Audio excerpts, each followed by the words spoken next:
tokens. My goal here is to test out how tokens play out. All right. That's literally all I care about right now. Yeah. What does it say for summoning? Adjacent. Got it. Okay. Yeah, place up to 2 token Eldrazi creatures. Yeah, we'll just say, yeah, they're 3. They're the same stat I'm as about the to go on freaking Raker. eBay and see how much it costs to get like a bunch of Scions. You're probably not going to find them for sale individually. Maybe I'm wrong. We'll see. What's it called? I'm catching a bag this weekend because I'm chaperoning like our school's homecoming dance. Uh-huh. So they have to like pay us for our time or whatever. Nice. Yeah. So I'm basically like, you know what? Let me fucking buy this Hound of Tindalos figure because it looks so good. Oh, it does, dude. And I'm really in like, I don't know if you know of like what the story that name is from. I don't. Yeah, it's like a Lovecraft thing. So basically, like the idea is, like when you look at the corner of a room, right? Yeah. That it's like a 3-dimensional corner. So it's got like your one wall and your other wall and the floor like connect at that corner. Okay. So a Hound of Tindalos is a monster that comes into rooms through 4-dimensional corners in the room. What the heck? So yeah. So basically like you can try to run from them and like you'll close the door and then it'll be like, oh word, you close that 3-dimensional door. Let me just come through this 4-dimensional corner into the next room. That's fine. Huh. So it's like a Lovecraft story, and I'm really into that shit. Okay. Like Eldrazi almost scratched the itch of Lovecraft for me because I really like Lovecraft novels. I have like a collection of them. They don't quite hit it though, the Eldrazi, because like they're a little over. They're like the way they've been used is like kind of plain in a way. Like, oh, there they are. Look at it. It's the Eldrazi. They're big and scary. Like that's not really what like Lovecraft horror is about. Okay. Yeah, I don't know a ton about it, so that's cool though. Like it sounds, that sounds like that would be awesome. The way you've explained it. I would definitely enjoy painting that figure as well.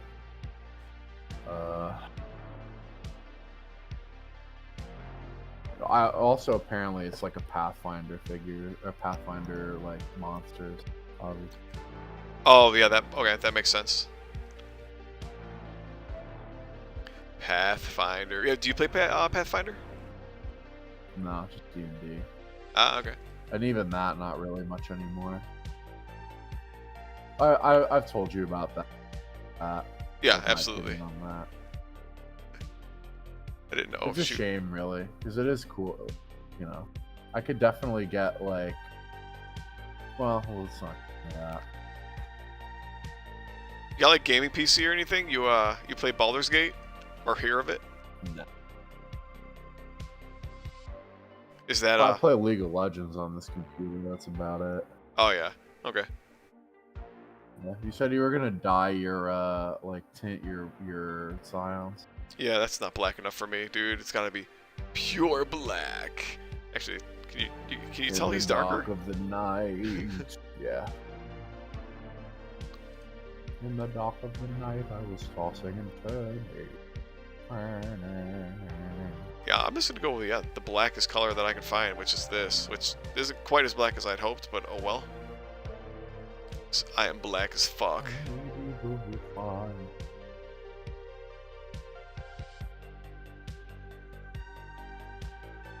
Okay, I just kicked up the stream not too long ago. So how we can explain this? What we're playtesting here is well. So we got Don. We got Don from Discord with us here. What up, gamers?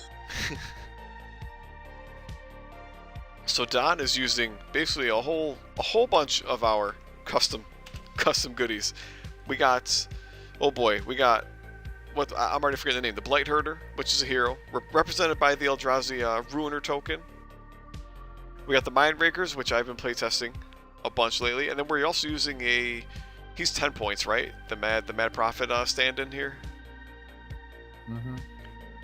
The Salvage Drone or whatever you're calling them. Yes, that's it. I think I talked to Luke about it like one time, and I haven't even looked at it since. So you'll know more about it than I do at this point. Good. I just need something to fill points, man. Yeah. Oh, that's exactly what he's there for. So anyway, good. Yeah. So Don's using the whole Eldrazi themed army with that's New Gideon. Yeah, New Gideon, which we've seen a few times in my streams, and then the Oath of Gideon, which I just play tested. That is in his deck as a red spell, as a red enchantment. That's the placeholder. I'm just using standard Obnixilis, so we're gonna have some fun.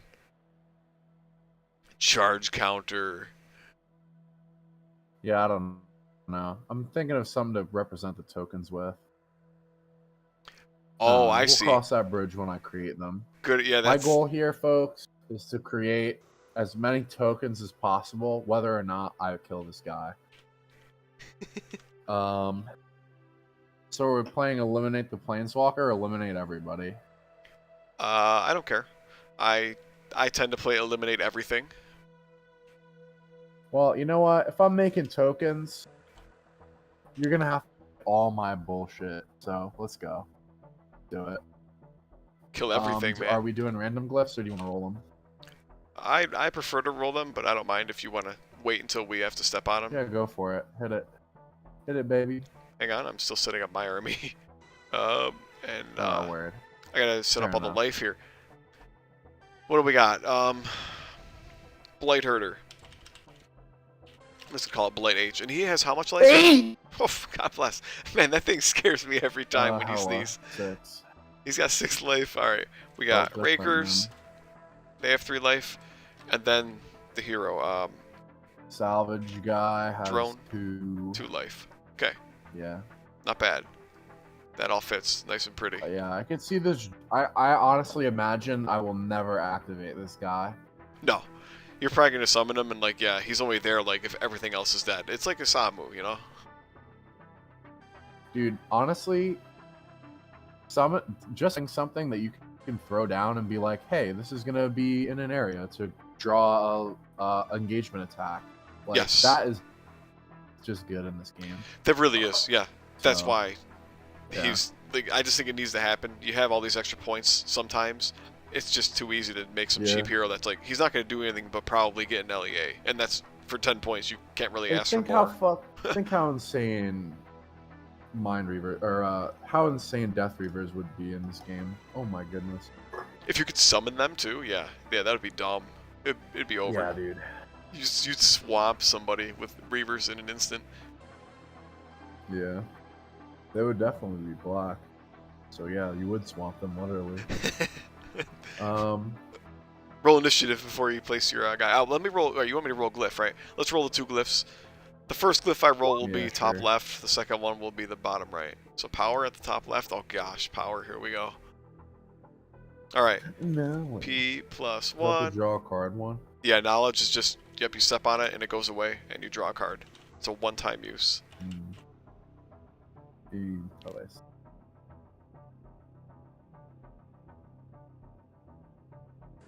Alright, bada bing, bada boom. Here's my initiative time. Oh, I got a poor old 7. Alright, you can either choose your start zone and drop first. 100%. Yeah, you're going first. That's all I want. You want to go first? You want to choose your start zone? Be my guest. Oh, wait, do you want me to go first? Dude, I'm going first. That's all I know. Oh, then go ahead. You get to pick. To choose my spot. Yeah, you pick first? start zone. You put Gideon down. Yes. Bet he's right here. Okay. Save us. And then I will place Lord Obnixilis down.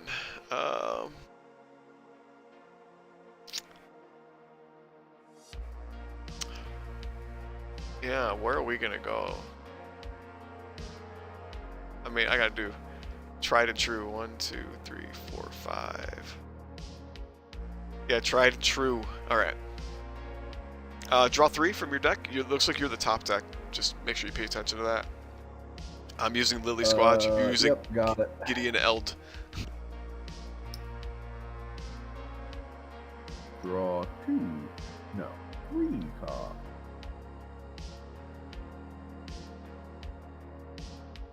All right, sir. Good luck. Have fun. I look forward to this. All right. All right, hold on. I have to go grab my physical cards again because I cannot read these shits. Go for it.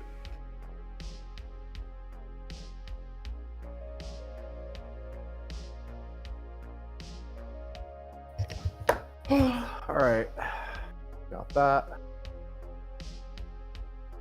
Okay, I gotta pull out all my white cards from this.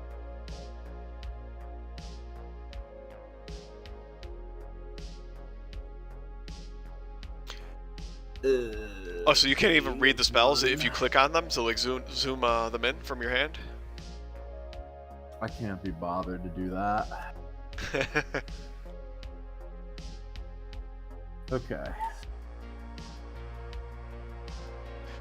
I got some pretty spells in my hand. I'm excited. That actually kind of works. All right. So we're summoning. We're gonna start.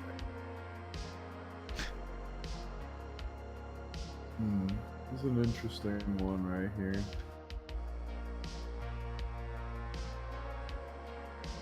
All right. Let's see.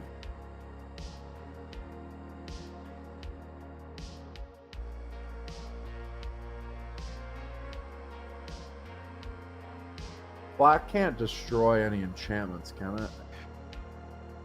No, actually. No, there's no enchantment destruction. Good. I don't think black and red have anything that can destroy an enchantment. Yeah, so they're kind of just fucked as soon as an enchantment hits the field. Yeah, so here's my placeholder Oh, card. crap. Surprise, it's the Oath of Gideon. You got that. Yeah, so give me one of your cards, boy.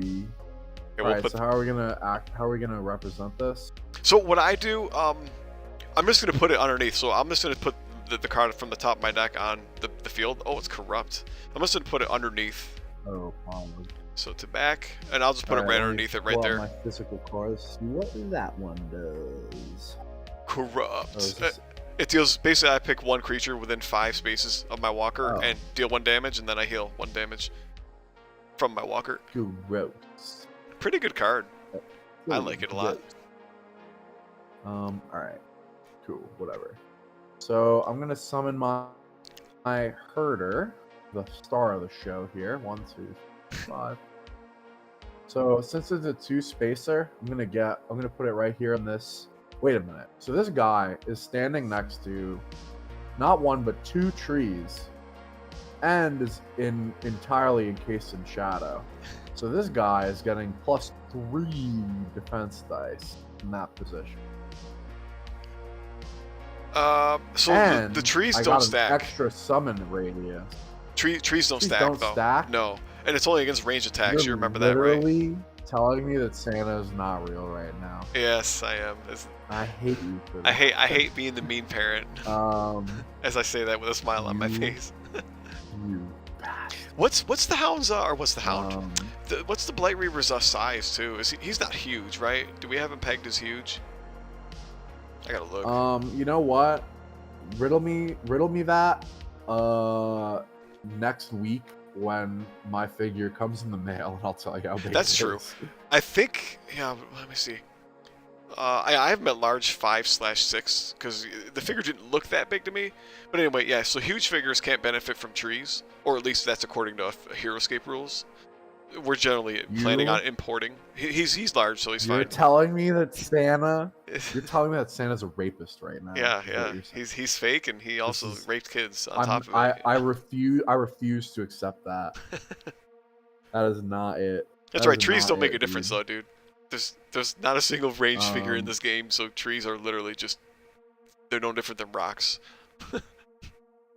Wait, are you serious? They only give you defense if it's range? Yeah, if it's non-adjacent attackers, which I don't think there's any way anyone can do it. And, yeah, you didn't know that either? Oh, no. No, I didn't know that. The shadow works. The shadow works. Dude, for... you're telling me that Santa... Oh, my God. You're telling me that...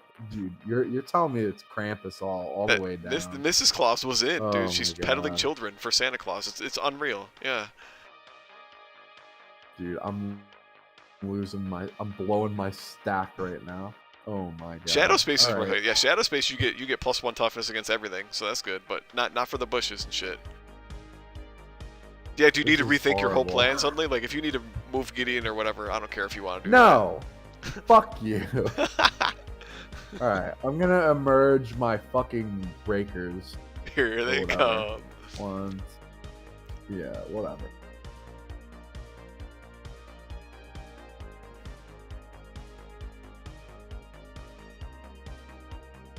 Oh my gosh. Pop that one out.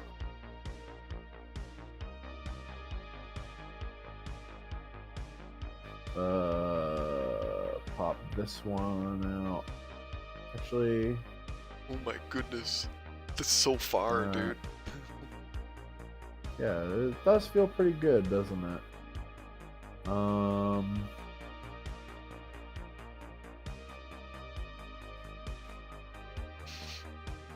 I mean, this is basically just to make up for how slow they are.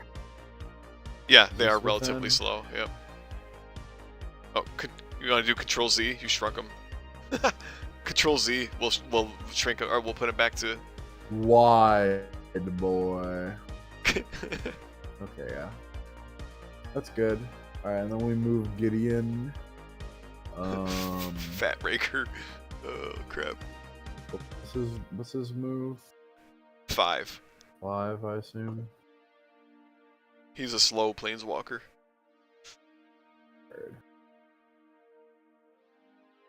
One, 2, 3, 4, 5. I guess that works.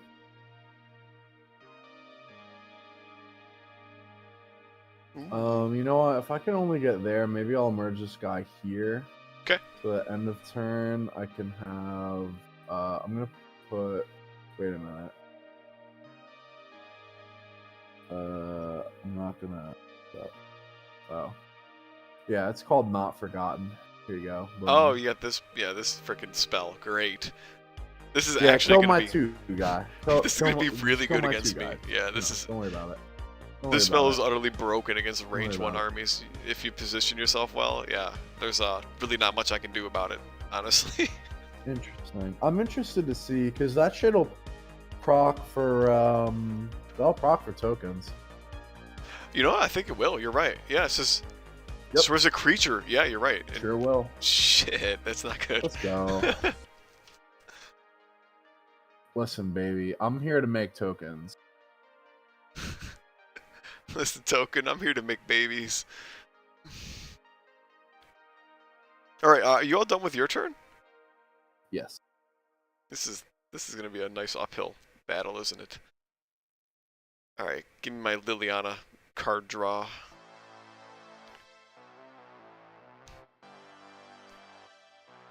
Alright, here's my first card. You're gonna have all the enchantments on you. Despise, you get -1 power. Oh, worm. I despise you for that. Despise, you're freaking not forgotten. Okay.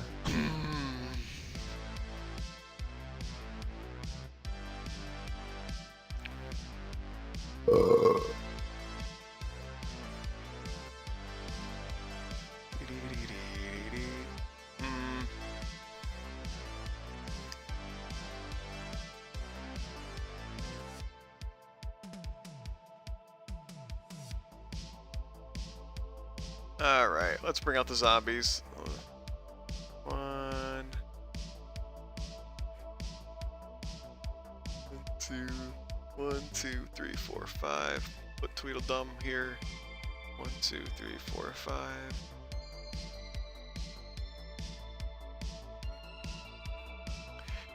Sure, we'll do this. So I'm just gonna sacrifice my own zombie, and I'm gonna draw another card. Oh, pog. Without any price, because this is how I roll. Yep. But so you summon that one next to yourself, I'm assuming?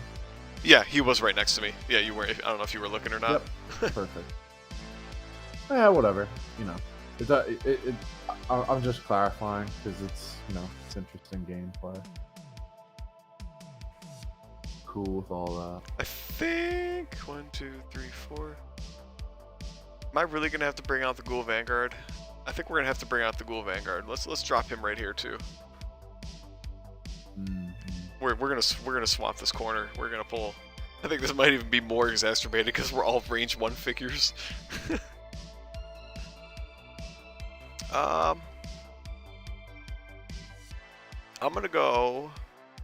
What's this? My second spell. All right, so we're gonna go Barter and Blood on Ghoul Vanguard. Basically, or I should say, if you kill him in combat, it deals 1 damage to whatever figure you use to kill him in combat, and then you have to discard a random card. And we're gonna put a pretty little hidden enchant on the Restless Zombies. That's my 3 spells. So, yeah, I can end turn. Go ahead. You can draw. Wow, this is a horrible. This is suddenly a really terrible situation for me. My shit is so slow. Wait, why are you saying that suddenly? At all.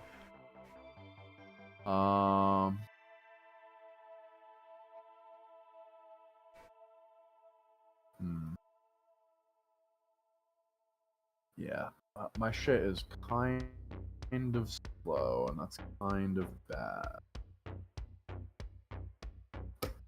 What? Okay.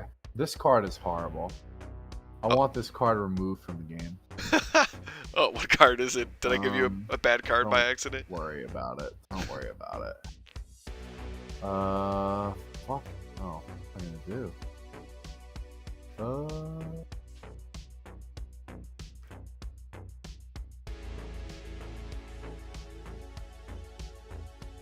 Yeah, everything. Okay, how much move does the? Oh, wait a minute. Okay, fuck this. I'm activating the Blight Herder. Let's fucking get it. Uh-oh. I came here to play. I came here to play the game and make tokens. So, so you're telling me that you choose if I get the token or not. That's the way it's currently worded. It said that I may, but I'll do it. Like, I'll do it because let's just see how this goes. Let's fucking do it, man. So right. This Corrupt is going back to hell. So you gotta put that in your deck and shuffle it. I'm assuming you know how. Yeah, I do actually. So this is how I've done it, and this is freaky. So I'm gonna put the 2 cards from my hand just on the table temporarily, and then all I'm gonna do is I'm gonna take Corrupt and then recall it from my hand. Like I have to recall all the cards from my hand. So right, recall all the cards from my hand. It's just that 1 card, and then I'll just shuffle, and it's back in my deck. And then I'll just pick up the other 2 cards on the table. That's it. Go ahead. So now you can place 2 tokens. Right. Let's see how this goes. little black suns. So those are there. So now I'm gonna move 1, 2, 3, 4, 5, 6 to go here with my leading edge. Yep. And so I'm facing this. So that'll let me attack your Vanguard with height disadvantage. Okay, yep. Okay.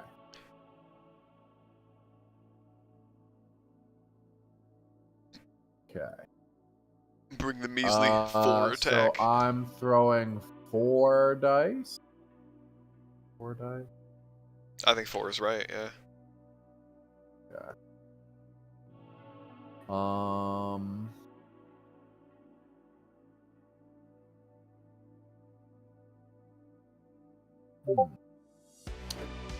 Alright. I need to put my ass in streamer mode. Dude, it's that simple, right? Just 3 shields, that's all it takes. Yep. Sure is, dude. Sure is. Alright. So now I get to activate something else. Yeah, basically any one of the other Eldrazi things. I'm just gonna move your 2 a second. Yep. Oh, that's not height for me, is it, Squidward? Is it even worth?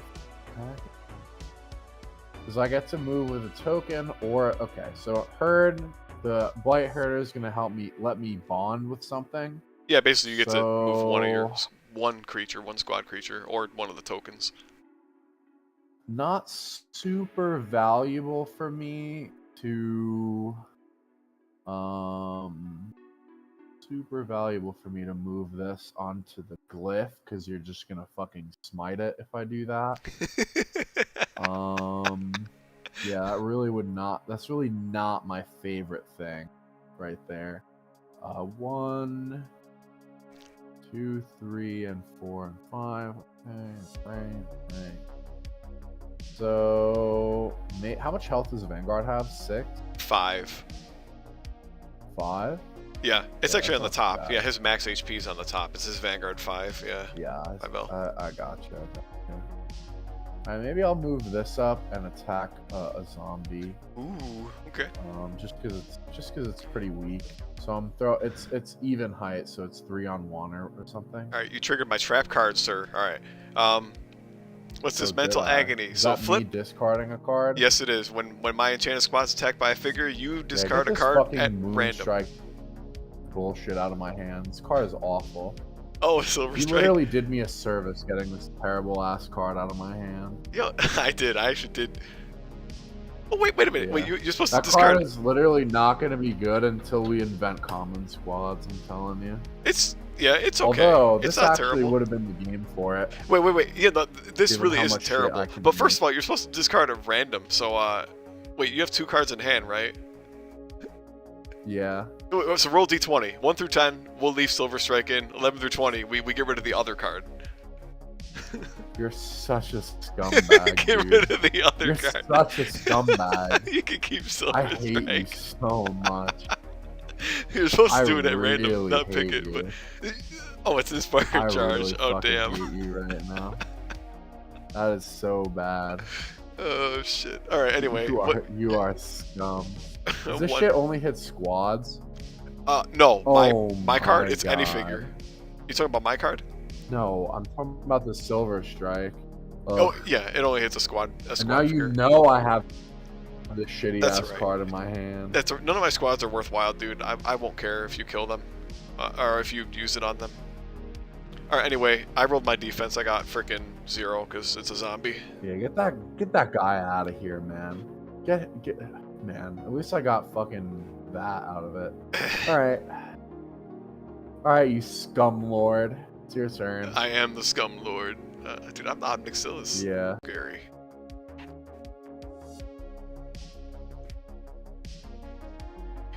Yeah, your activations are not easy here. I do not envy you. Cool Vanguard says at the start of the turn I take the card. Alright, I take a turn with zombie. Okay. At the start of the Vanguard's turn.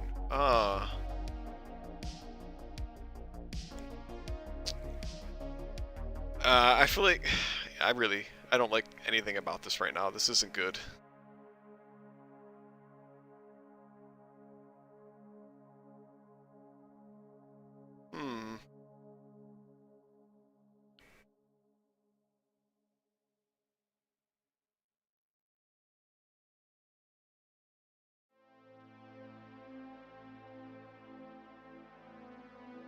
Let's...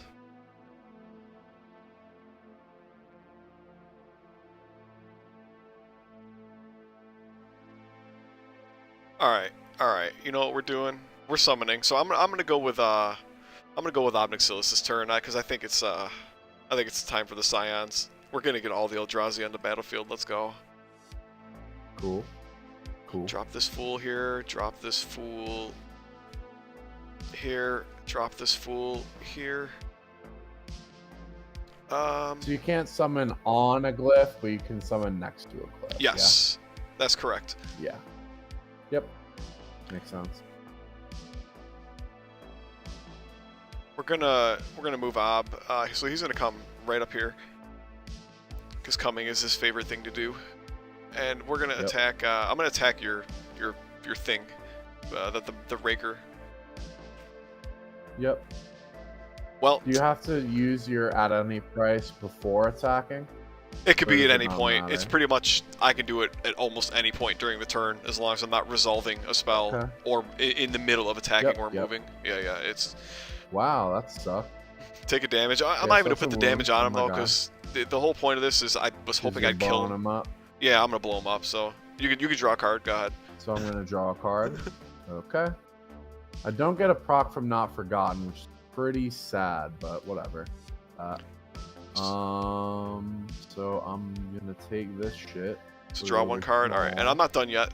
I'm going to play. I'm gonna play Rise of Dark Realms. I'm just gonna bring a zombie back.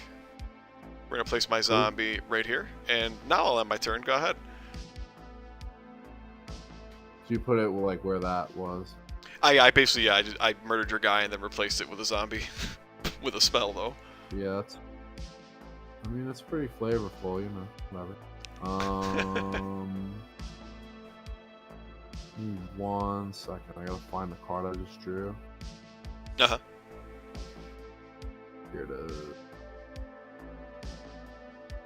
No. All right. Here it is. That's pretty pog. Pretty pog. It's a good card. All right.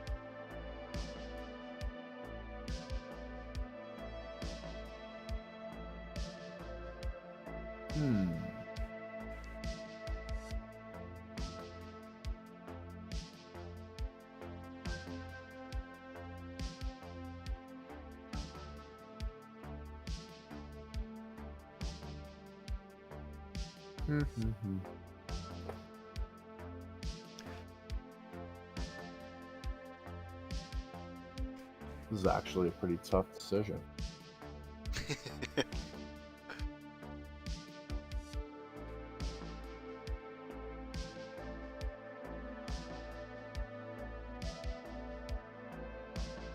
It really is pretty absurd that it's like some people knock that this game doesn't have order markers, but I think there's a lot of interesting decisions on a lot of the turns that it's like it's not usually that simple to just be like, oh, I know where my best turn is, you know?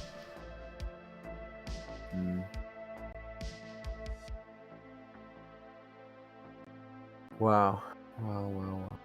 What's crazy? All right. Would you say that Gideon can see this space? I'm thinking he can't. Oh, the empty space. Oh, right here. Yeah, I probably argue no. Oh, I mean, what are you trying to summon? Are you trying to summon the little Eldrazi guy there? Yeah, because I feel like summoning him there would be fucking nutty. Like, that would be awesome for me right now, but I think I can't see it. Oh, I see. So that's a good question. Right. So you play that you have to be able to see the space to summon on it? Mm-hmm. I've always played that you have to be able to see the creature on the space. Like, so like if you were gonna summon him there, you have to be able to see the creature on the space. Like once you've summoned him, like that's what the clear sight is, right? He's on tile 2. Is he? Yeah. He is. All right, I think I could actually test this out right now.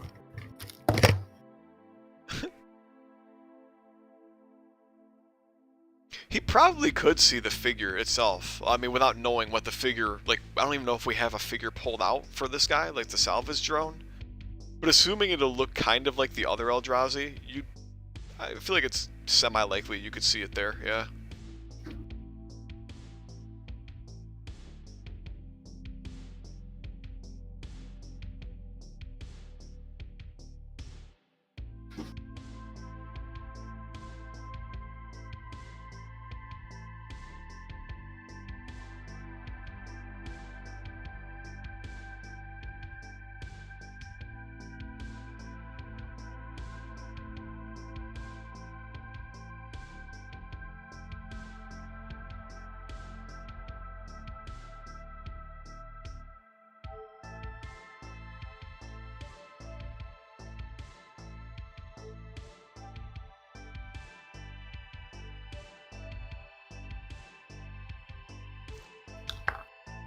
Alright.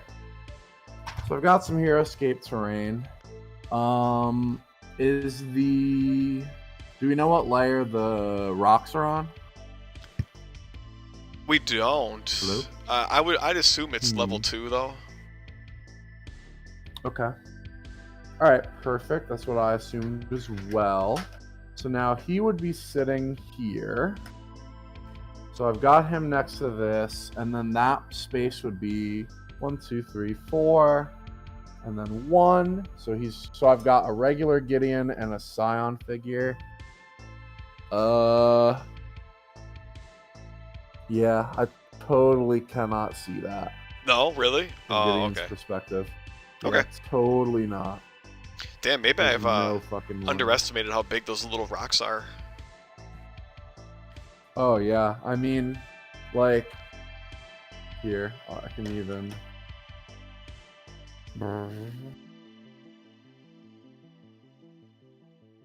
Alright.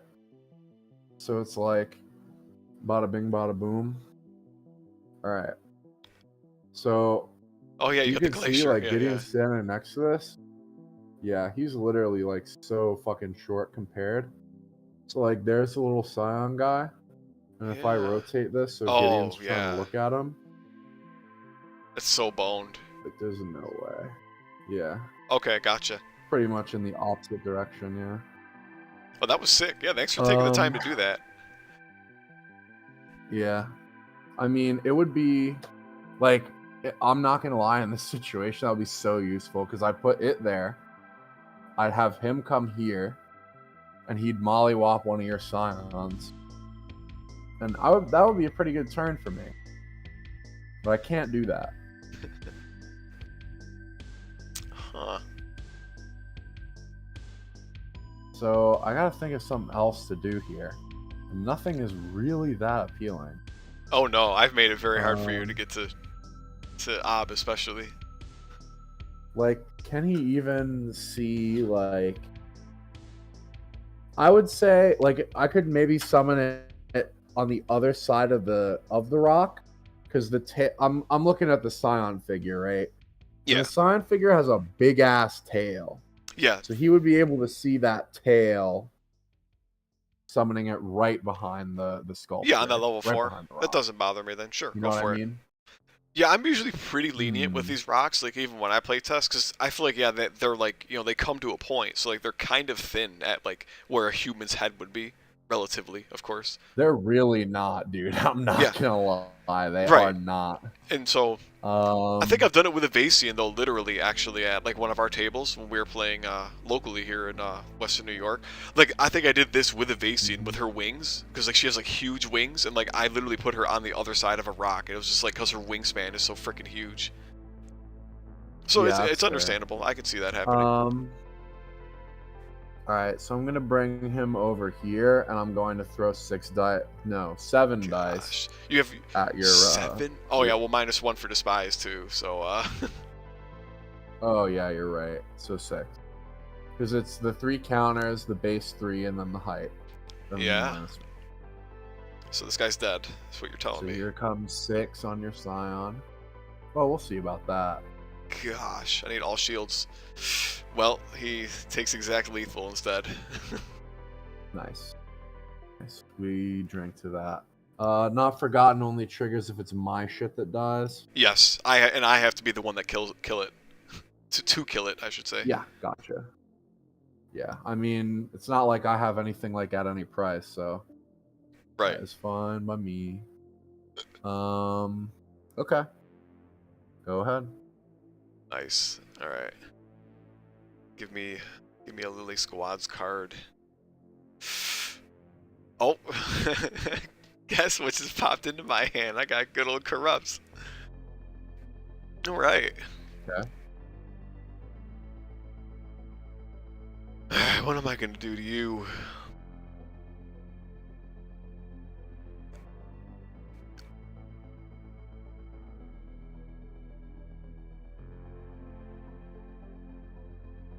All right. Let's do. All right, one of your Mind Rakers is dead. All right. How dare you have a squad figure in your graveyard while playing against black? What? I thought that card was blue. What, the squad figure in your graveyard and I get to resurrect it? That's black. What are you talking about? Hey.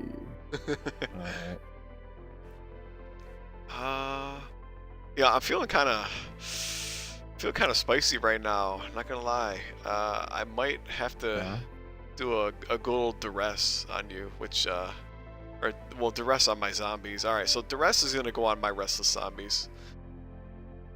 So they get +1 power, and whenever they damage your planeswalker, you discard a card at random. So maybe you get another chance at redemption for discarding that Silver Strike. Such a scumbag.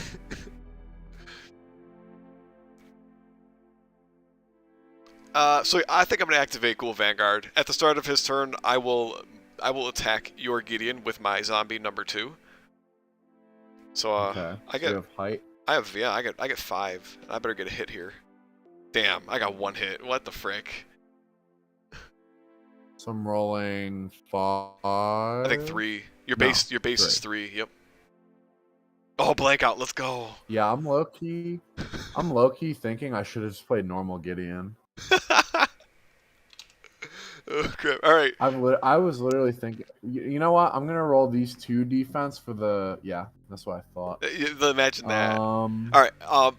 Go ahead and roll a d20, 1 through 10. I'll take the first card. 1 through 10 is the Silver Strike. You fucker. Okay, fine. All right, get rid of the other one. Oh my god.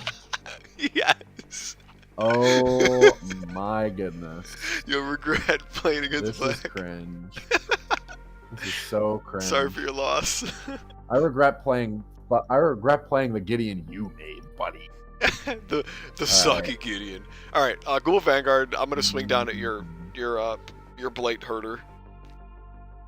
I'm getting 5 on your. I think you get 4 defense.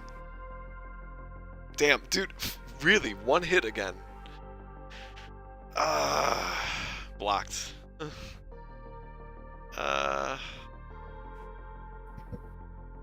I'll end my turn there. Go ahead, draw your card so that way I can make you discard it.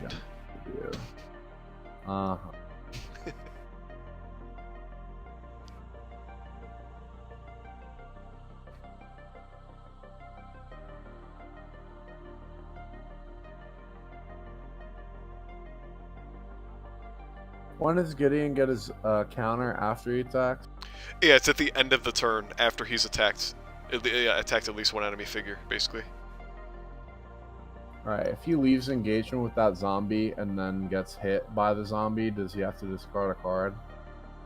No. Duress does not trigger on LEA. It's only during combat, or it's only for combat damage. Yeah, good question. Lose a counter if that happens?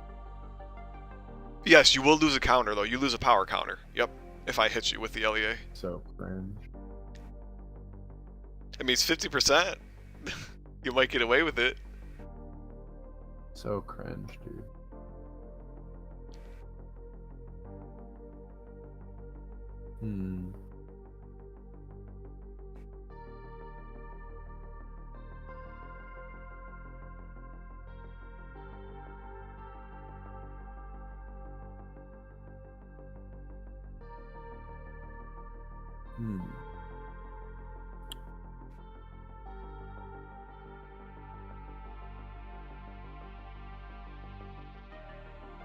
Chaplain's Blessing. Yo, you got fucked by discard. Inspire Charge and Chaplain's Blessing are good too. That's funny. I'm incredibly annoyed right now. That is no lie.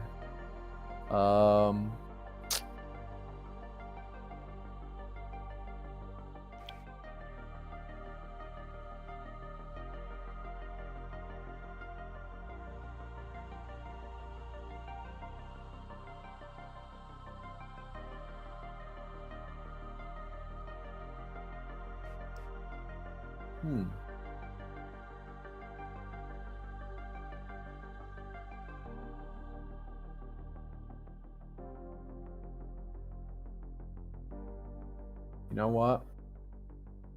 I think this is actually a situation that calls for activating the fucking salvage drone. What? I'm not gonna lie. Okay. I'm not gonna lie. I think this is the time. Oh, I gotta see what you're thinking. This is funny. Yeah, right.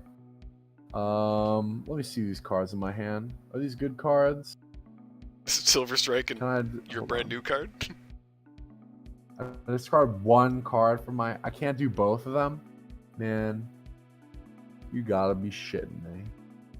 Wait, what are you talking about? I can't discard, like, both of the cards. I can only discard one. Oh, I see, yeah. The intent is to only discard like you one may card. Discard one card. Yes. Yeah. I would literally discard both of these shitters. You're gonna get rid of them anyway. I'm actually gonna do that though. You're gonna discard one? Crazy as it is. Yeah. Okay. I'm gonna discard Silver Strike, and if it ever is relevant, actually, you know what? No, fuck you. I'm not discarding Silver Strike. Oh, you take it back. Take it back.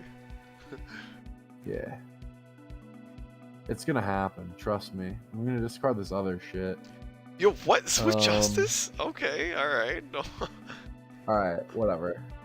And then we're gonna send him over to the power counter. So you get an LEA. I do get an LEA. I will roll that. Wait, how much life does he have? He has 2, Punish right? me for discarding that life link. Yep.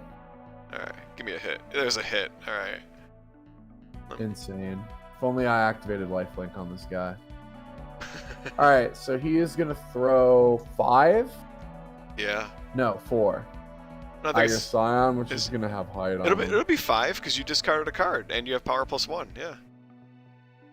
Oh wait, he has a base of 2, doesn't he? Base 2. Dude. I forgot. Yeah. Okay, so you're only rolling 4. Yeah, it's pretty ass.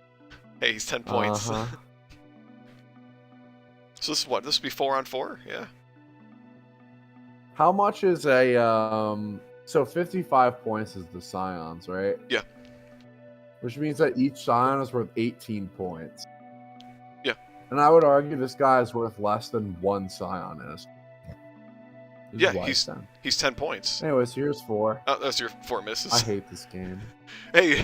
That is so... If it's any, that's rough. If it's any condolence to you, I've rolled 2 hits on 10 attack dice, so you know that's cool. Yeah, fair.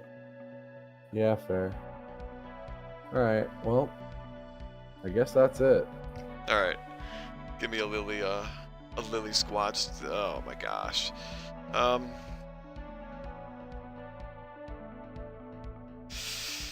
What am I supposed to do now? I gotta make you discard Silver Strike, right? Like. How you gonna do that, Yuki boy?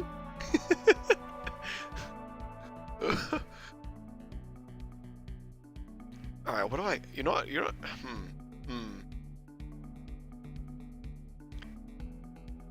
I got this corrupt in my hand that I'm severely tempted to play, even though I'm not damaged. Because, like, why not just kill your guy off that glyph? But I'm not damaged. Alright, what am I gonna do?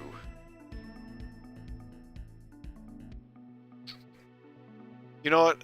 I do hate to do this, only because I like healing with it, but we're just gonna use Corrupt. I'll kill your freaking piece of shit guy off that glyph.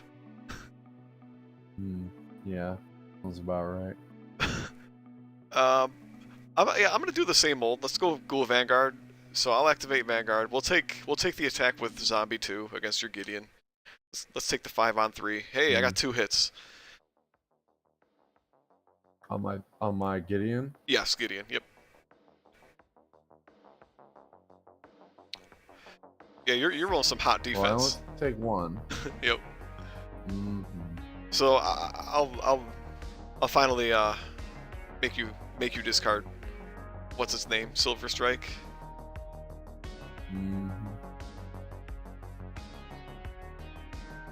It just doesn't matter.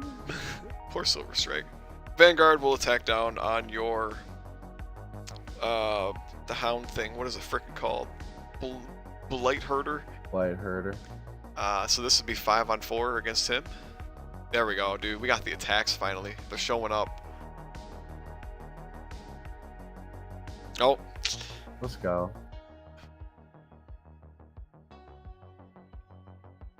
Yeah, I'll end turn. Go ahead. You can Anything draw. You can draw, and let's All right. maybe you can have a hand for once. Not gonna lie, I've definitely made some mistakes this game already. But I think I have some ideas. So first, I'm gonna play this before I get discarded. Heal myself full. Right. All right. I'll Get set that you to shit out of the way. I'll set you to 0 damage. Then I'm gonna activate my Blight Herder. Oh yeah. There's nothing to process. Right. Which sucks. But what are you gonna do? So he is gonna hit the Vanguard, methinks. Neither of them have taken any damage yet. Mm-hmm. I can't really position better.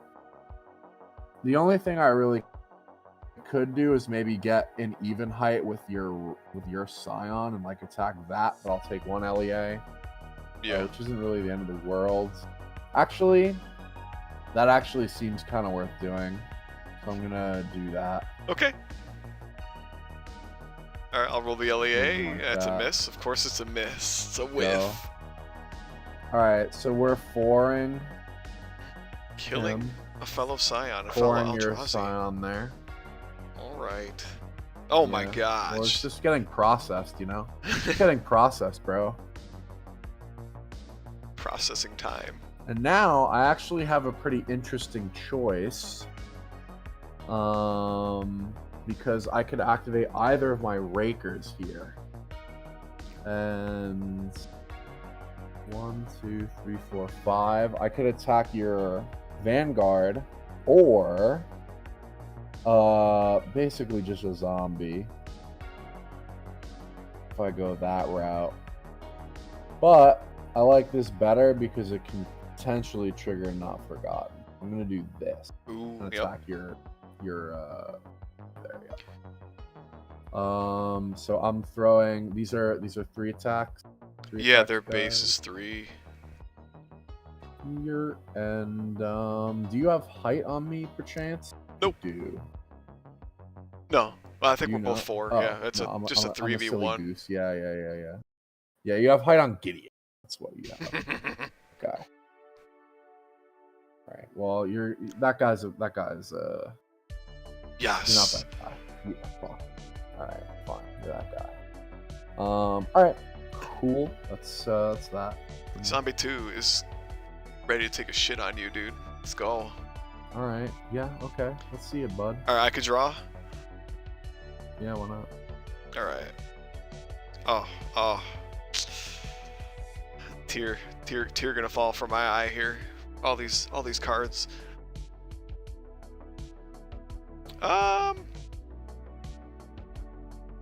Yeah, now I got some problems.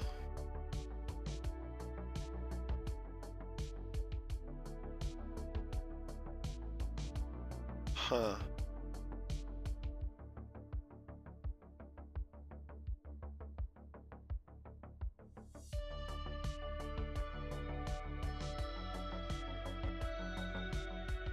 Let's all right. I think I really like my Vanguard, so we'll use Vanguard. We'll have the zombie attack Gideon. We're gonna kill Gideon. So this is another 5 on 3, huh? So zombie 2 attacks Gideon. There we go. That's automatic damage. Cool. Automatic 1 damage, more like haha, nerd. You got Loser. me. You got me. Yeah, for the Vanguard now, this is interesting because not sure what I'm gonna do here.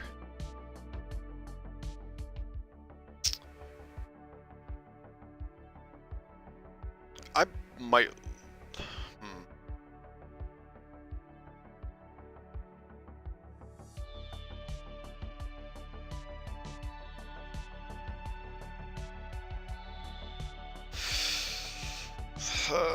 There's decisions to be made with this freaking Blight Herder. It's pissing me off. So if I activate Gideon and I Hieromancy the zombies, can you still bond with them with the Vanguard? Yes. Because the funny thing is, the way that Heroescape bonding works, you actually wouldn't be able to. Correct. Yep. Because usually Heroescape bonding, it's like word, you take a turn with that thing also. Yeah, they've changed the wording. Instead, they say move and attack here. Yeah, you only take a turn when you say you're activating something at action 2. Yeah, they were very... That's such a shame. Yeah, they were very weird That's pretty rough. Yep. It is pretty rough. Yeah, it's pretty rough for me, man. You could eventually Hieromancy the Vanguard, which would be the way, but the Vanguard's not near you, so... I don't plan on putting him near you right now. Pretty whack. Honestly wishing I went with Gideon 1. Gideon 1 would be throwing a lot of dice right now. That's true. You're right, you'd be throwing 1, 2. You'd be throwing, what, 7? 6 dice? Whatever. Yeah, I got trapped, dude. Oh well. I guess I'm not going to do anything with Ghoul Vanguard. I'm just going to leave him. We're not going to do anything else. Go ahead. You could draw a card. Oh shit, it's my turn.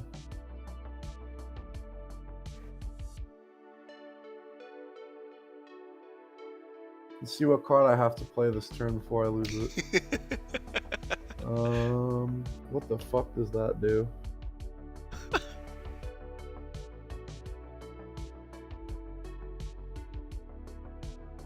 Oh, here it is. Oh, cool. That's actually hella good. I'm gonna put Divine Favor on my Rakers. Oh, shit. Yeah, that's a good card. Yeah, it's great for me right now. Okay. Let's get my herder moving and grooving. Maybe something like this. Okay. Your Vanguard still hasn't taken much damage, if any. Nothing. Yeah, no damage at all yet. Annoying. Annoying for sure.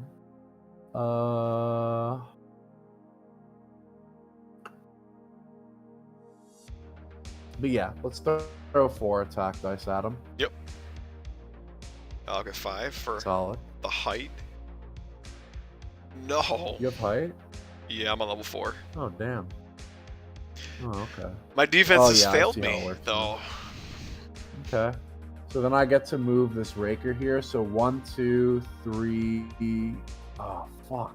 Can't get that close. Come on. Well, alright, I can move 1, 2. Move one of those tokens 5. instead. So I can move a token. Could move a token in, which is really appealing to me. So I'm going to do that. Come at me, boy. Well, actually, do I want to do that? Or do I want to just kill your zombie and go for the safe play? Oh, yeah. Yep. How much defense does the Vanguard have? Base of 4, but I get 5 because I'm on height. So you're rolling 5 on my 3. I think it's safer to just go with the... Like, I really want to get these squad tokens moving, though, you know what I'm saying? Yeah. Like, this is a pretty tough choice. What do you think about this situation? If I were you, yeah, I would... What would I do if I were you? It's not easy.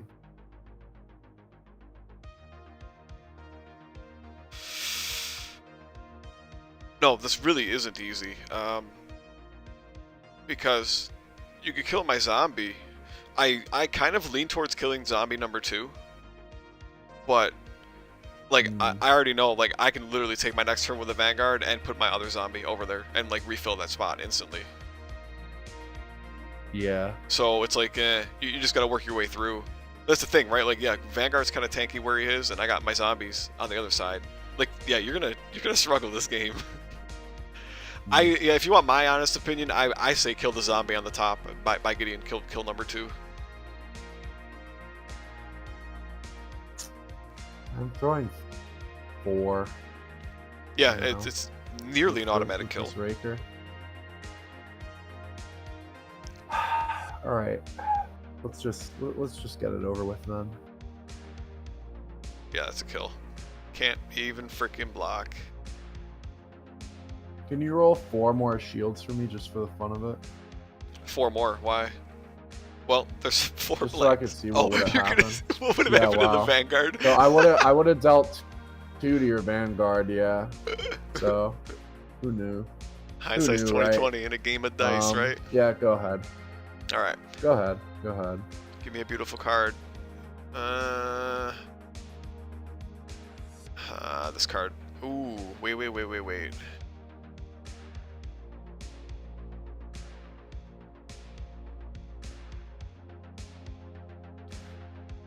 No, this card is trash. All right. I think I'm just gonna go same mold. We'll do Vanguard. We'll walk this zombie up here. Right? That would be 1, 2, 3, 4, 5. Yeah, he has exactly enough move to get there. We'll attack Gideon. 5 on 3. Mm-hmm. And no more power counters, so maybe well, this is just a big hit potentially. Damn, only 1. Still 1. All right, and Vanguard will swing down on your blight herder. Oh yeah, you're right. Yeah, down.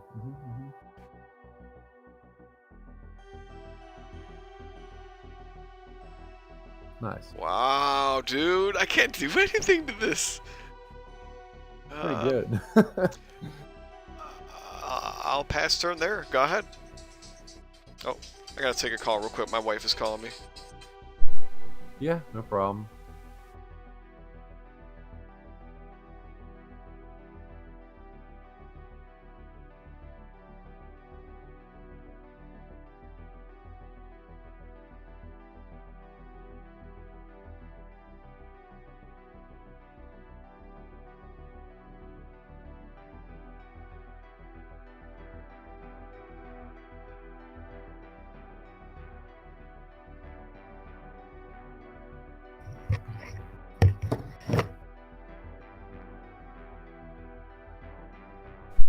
Okay. I gotta step away for 1 moment. My wife is a little sick and I gotta run her some water, so... I don't know if you want to get yourself some water or take a piss or something, but I'll probably be AFK for 2 or 3 minutes, alright? Uh-oh. Did you step away?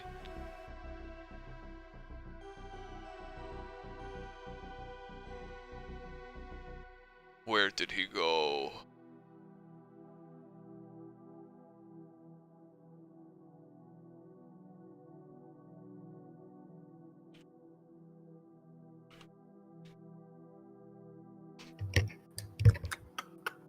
Oh, did you just get back? Yep. Alright, I just wrote a message to you. Stepping away, I just gotta get my wife something because she's a little sick. So I'm gonna run her a no problem. glass of water. Think about your turn and yeah, Yep. I'll be right back. I'm certainly doing that.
Okay, you there? Yep. Good. All right, I'm back. Sorry. Thank you. Oh, thank you for your patience. Problem. You can go ahead and execute. No problem. I had a really tough turn to think through, and I think if that didn't happen, where you left the keyboard, I would have made a much dumber play, and I would have really fucked myself. Ooh. All right, let's see So, it. thanks for the extra thinking time, frankly. So I'm definitely activating my Blight Herder. Uh-huh. We're gonna get it closer, because I cannot see a punish for that. Right. And we're gonna attack the Vanguard. Yep. So you've still got height. I can't really do anything about that. And we're gonna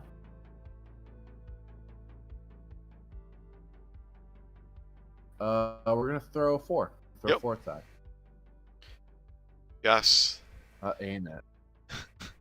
That ain't it.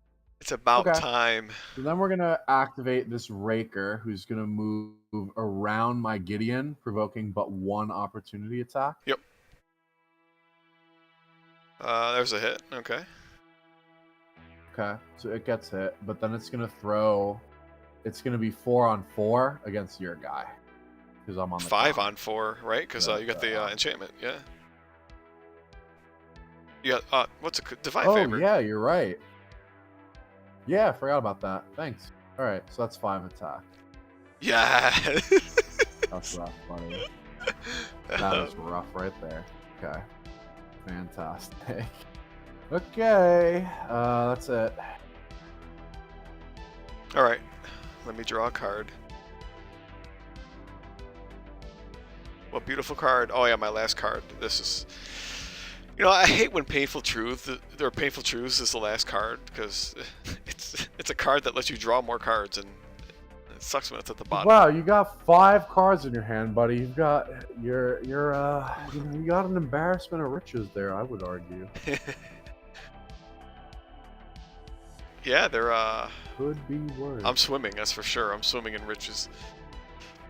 All right, I think for like the 4th turn in a row, I think I'm going to use my Ghoul Vanguard. We'll have Zombie 1 attack your Gideon with 5. I really need to get lucky here. Uh-oh, you need to get lucky? I really need to get lucky. Yeah. All right. Oh, I don't think you're getting lucky. Oh, shit. All right. Oh, yeah, that's that. He's a dead man. So basically, my thought was, because my last card was the card I drew was Fell the Mighty. So my idea was basically I could blow up those, but that would blow up my Raker too. Yes. So I blow up 2 of your guys, and my Mind Raker. But then on the next turn, you definitely just activate Obnixilis, and then you have the chance to resummon your zombies. Probably. Yep. You know what? Even if that attack didn't go through, I have Lily's Caress, which makes you discard a card. So you were gonna lose Fell the Mighty anyway. Yeah. So honestly, I'm wondering maybe that would have been the play to do that. Game's not over. Like you still have a pretty reasonable Eldrazi army, all things considered here.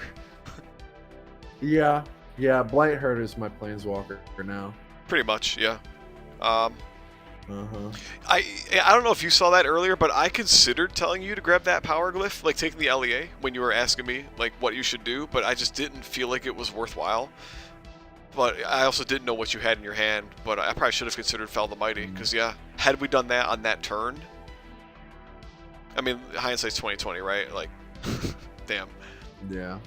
No, it's tough. There a lot of interesting decisions, even on the map. I'm seeing why you guys thought this map was weird.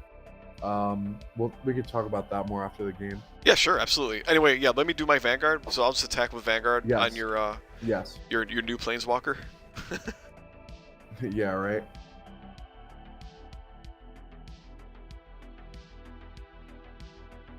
Hey, we finally got 2. Finally starting to take some wounds too. So that's 2 and 2. All right, and cards that I want to play. Hang on, let me look at my hand.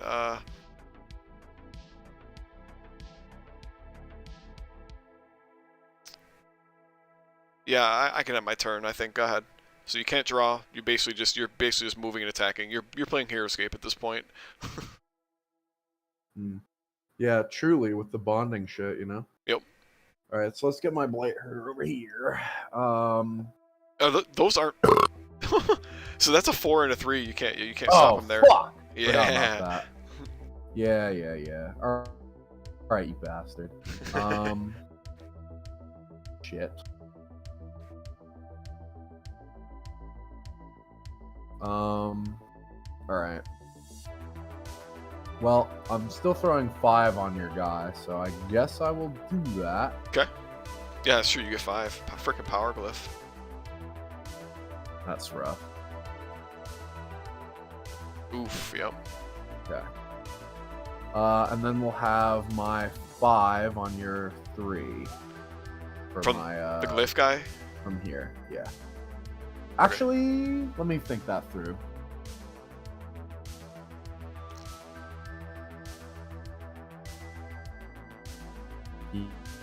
Yeah, we'll do that. Okay. Let's go. Oh no. Let's go. Damn, dude, exact lethal again. Right here. I'm really just shitty. Just shitty enough defense that I'm not getting the rolls I need to survive. All right. All right, that's the end of your turn. I can't draw anything. What do I do with all these cards now? A wasted Liliana's Caress and Painful Truths in my hand now that I can't do anything with.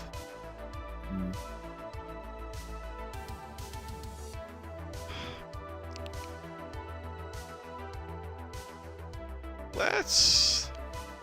I see a few viable turns for you.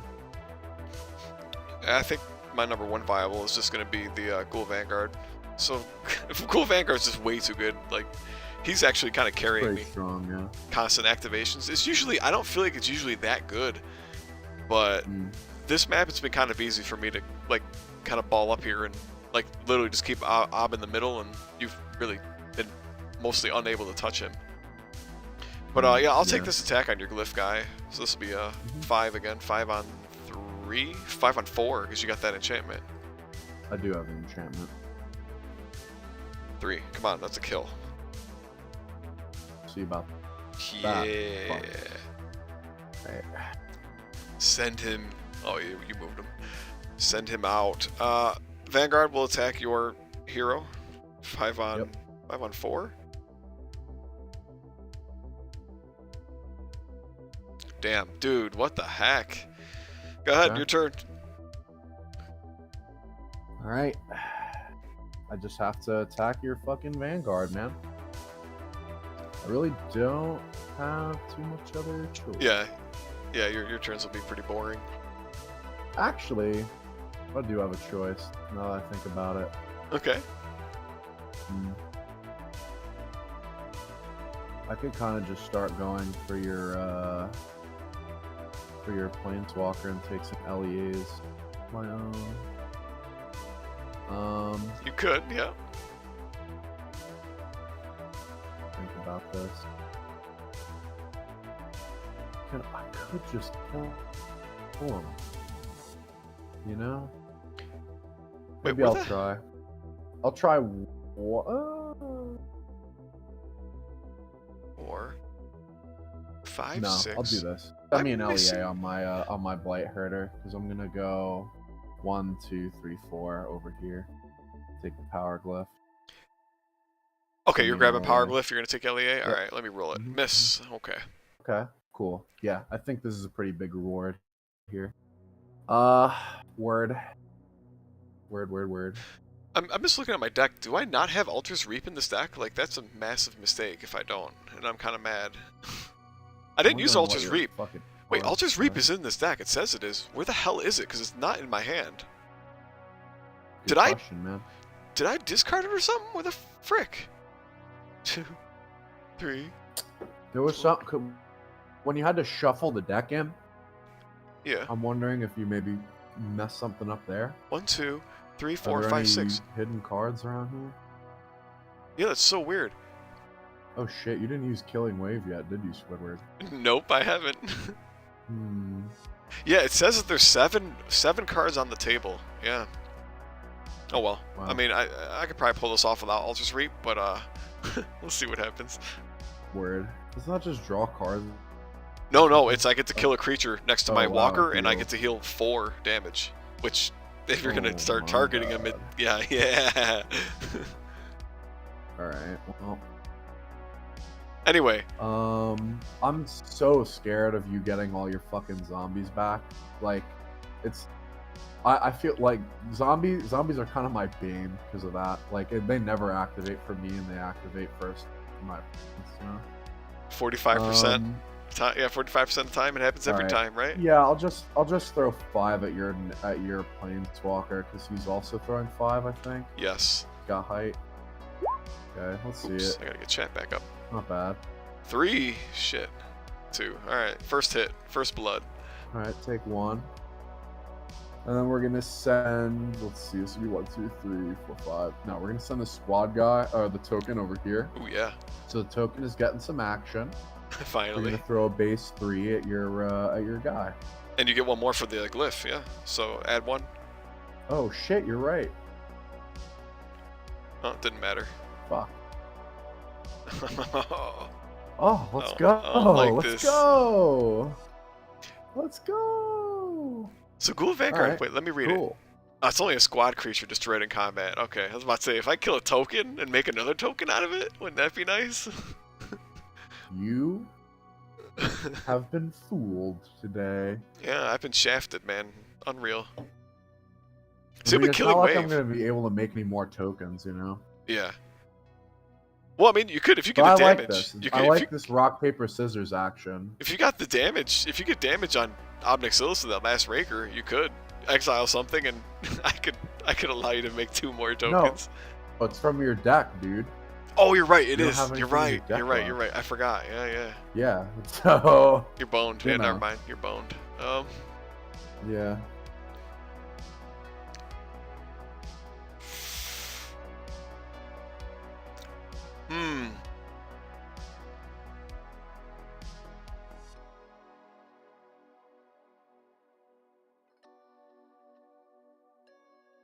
What am I gonna do here?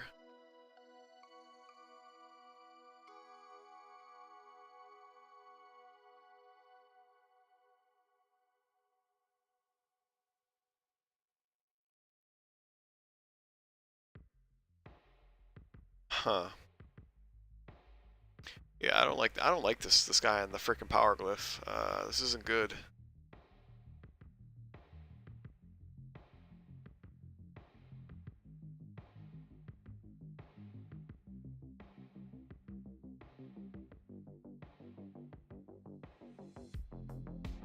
Alright, Obnixilis can take a beating, right? Sure can. 1. Shit.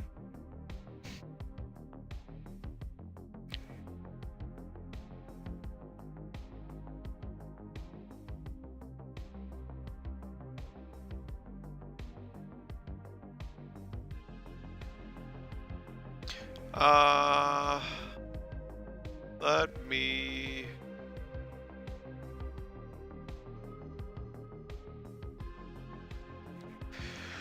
I think I'll take the turn with Ob. Let's... I'll kill my own zombie. Just screw him. I'll just at any price him. I'll attack your hero. Your power glyph hero. Let's get my 6. For you try to draw a card when you have no cards in your deck, you lose. So. That's true. But that does lose you your enchantment, though. Yeah, that's true. Yep, that's fine. I've gotten everything I've needed out of that enchantment, and you're a dead man. I have a problem.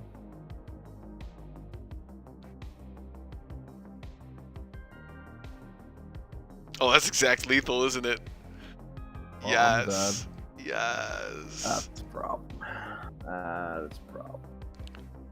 All right, send the rakers in. Go ahead. You got 1 raker.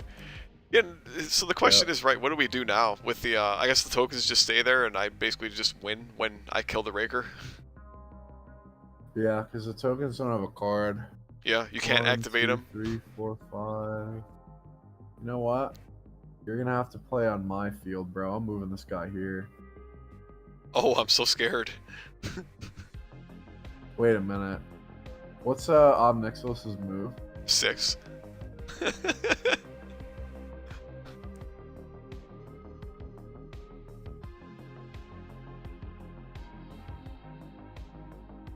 I'm moving this guy here. That's what I'm doing. Come at me, bro. Alright. 1, 2, 3, 4, 6. Alright, alright, I'll take a turn with Ob. We're just gonna chase you down. I'll roll. Darkness Arises. That fails. 1, 2, 4. Alright, we'll send Ob right over here, and I'm gonna kill your token. Excuse me, sir. Your token I believe he says squad only, sir. Oh no, I'm gonna attack. I can't add any price, but I'll attack the sport token. That's fine. Oh. Well, it's got 1 life, so that's a kill. All right, your turn. All right.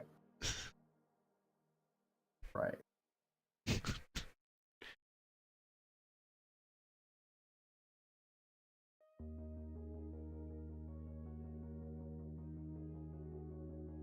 Over here, I guess.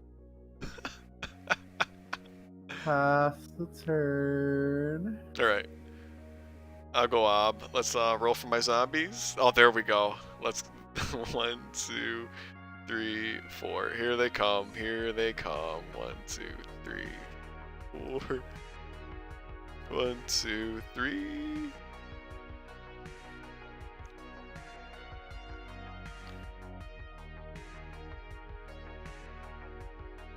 Sure. They'll go right there.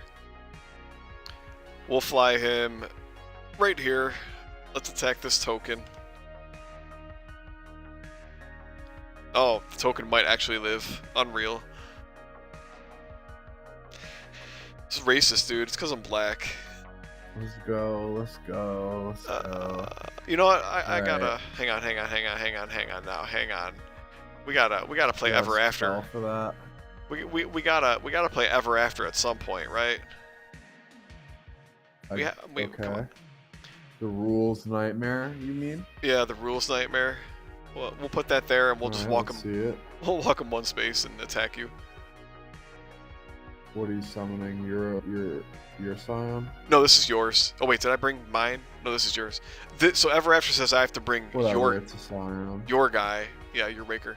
So I get 4, and you get, is it 5 probably? Why do you get 4? Because of the enchantment. It's still a Raker.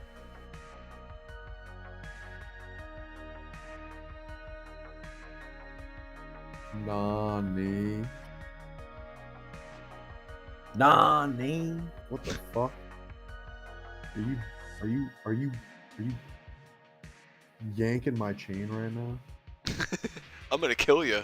Actually, this won't even kill you. Bruh. There ain't no way. I feel like I'm being cheesed right now. What do I do? Shift click this? Wait, what are you trying to do? I'm trying to zoom in on your card because I can't find it. Oh, Ever After? Here. I would scroll your mouse wheel if you want to zoom in. I don't know. Like scroll in onto it on the table.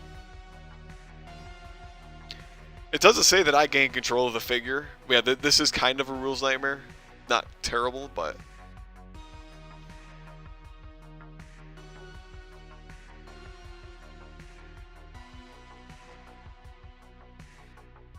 Ridiculous. I can just roll 3 attack dice if you want me to. This attack isn't really going to mean a whole lot, honestly. I mean, it's pretty hopeless at this point. Let's just pile it on, shall we? So I am still rolling 5, so yeah. That's not enough. All right. He's So dying. I'm just 4, gonna... was that your roll? That was there? my attack right there with the 2. Oh my gosh. Oh. Alright, that's the end of my turn. Go ahead. God. Ridiculous. Alright, well, I mean, we gotta get in there at some point, so let's throw this. This is the throw time. 4. And then you just smite my ass off. Damn. And then it's over. I got my wound in, though. And that would be an ingest. If That would mattered. be successful in Anyway. jest, if that was early enough. Yeah, but it wouldn't. It literally would not matter in any way at all. You just smite my shit, get it back. I wouldn't even be able to process it if my guy was still alive. That's true.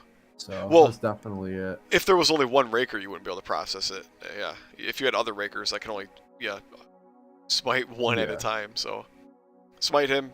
I just try and kill your token. You can't really win. You can't activate the token, but I'll attack the token. Let's see what happens. That is pretty odd. What? I wonder if we should add a phrase that says like when the Blight Herder dies. Alright, well I got the damage, the token dies. Like, because the Ghoul Vanguard has that phrase that when he dies, all the zombies he made also die. That he made with his ability, they also die. Oh, he does? Yeah. He does say that? Yep.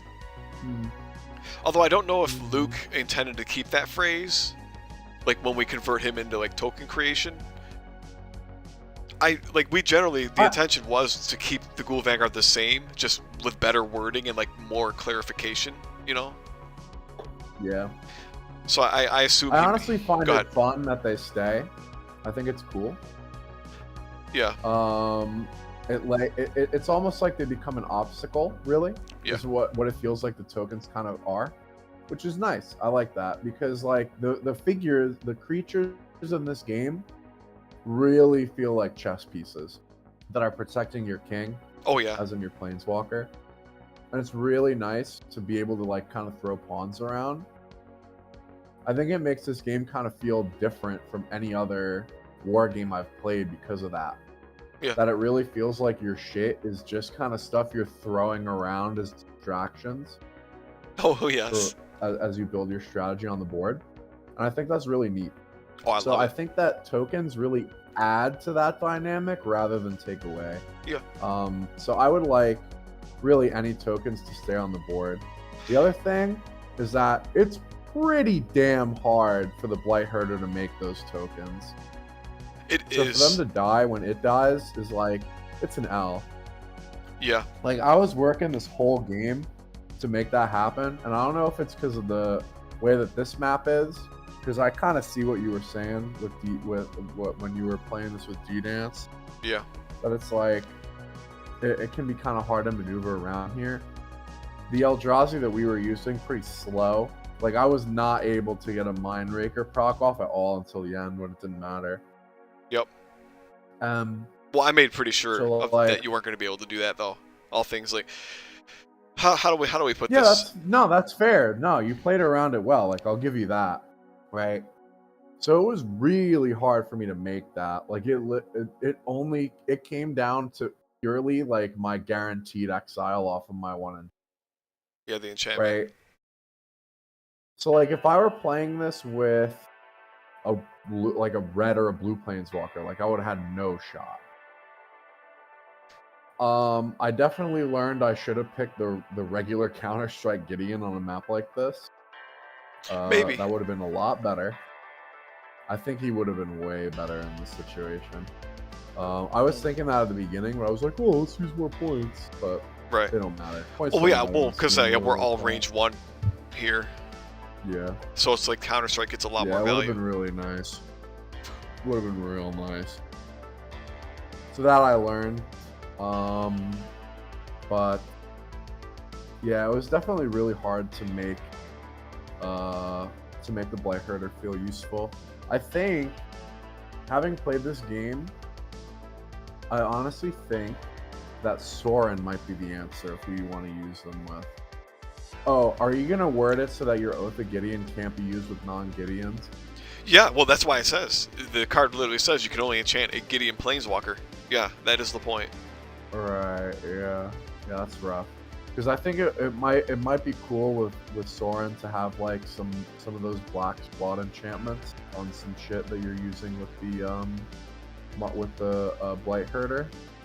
But you'd lose out on being able to have that Gideon spell to get the guaranteed exile, so that's pretty rough. Almost guaranteed. I mean, you got to remember that. Yeah, your Oath of Gideon could be on the bottom of your deck. Late when you're out of cards. Yeah, yep. No, I hear that. No, I get that. But like that's like when in terms of strategy, you can work around that idea a lot better than being like, oh, let me hope that I get a proc in Jesters. It just feels like there aren't enough ways to get that exile to happen for the processor to do its processing. Yeah. Yeah, we probably should at least get one other spell, or maybe what colorless spells do we have slated? I don't think any of the colorless spells do that, right? But maybe we should add, or maybe change one of the colorless spells to exile. Yeah, like if you look at the Battle for Zendikar sets, it's Oath of the Gatewatch is the one with all the real like colorless shit. But they like, well, no, that's not true. I think they were in both sets, but like they had, in Magic, when they did these sets, there were 2 sets that had like all the Eldrazi that this is kind of based on, and so there are like 100 cards with Devoid, which is like the hey, this is an Eldrazi card. Yeah. And out of those 100 cards, how many do you think have the word exile in their text? Oh gosh, I don't know, half of them. 35, so 33%. Okay, a third, yeah. Yeah, so it's a good amount. You know what I mean? Right. That exile something in some way. Although looking at it, some of those are processors, so maybe that number goes down a little bit. But like, you get what I'm saying. Like, it's more of an outsized part of the faction's identity. Yes. So I could definitely see more. I could definitely see a couple more exile effects to make that possible. Although being able to activate the Eldra like a squad figure did also feel pretty good. Like I did feel like the fantasy of the Blight Herder was lived out in this. You know, I did get to do Blight Herder thing, so that was fine. It definitely, like, the geography that you stood compared me superior. That's one thing. You absolutely had the high ground. You're Obi-Wan Kenobi. You're the master. You know, all that. Freaking Obnixilis, dude. Yeah. So, yeah, I could see. I could definitely see one more effect. I think 2 might be pushing it, really. Yeah, you think? Okay. Because I was thinking, oh, maybe. Oh, like, let me look at the color of the spells. What do we have in here? Yeah, there's like an enchantment, I think. Eldrazi Conscription, Gruesome Slaughter.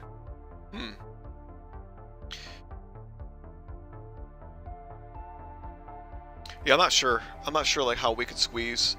I'm not sure if we Oh shit! I like this fight. Is there something that does fight in the base game? Yes, it's a green card. Slaughter. Rabid Bite. A green card has fight. Oh shit! Yep. Wow. Okay. Yeah, fight is literally just MTG Warping combat. Whale. It's like it's just power minus toughness. I like Warping Whale. Yeah, it was pretty cute. I think Warping Whale might be cool if that hit tokens too. What's it destroy? Like a squad or token creature then? All right.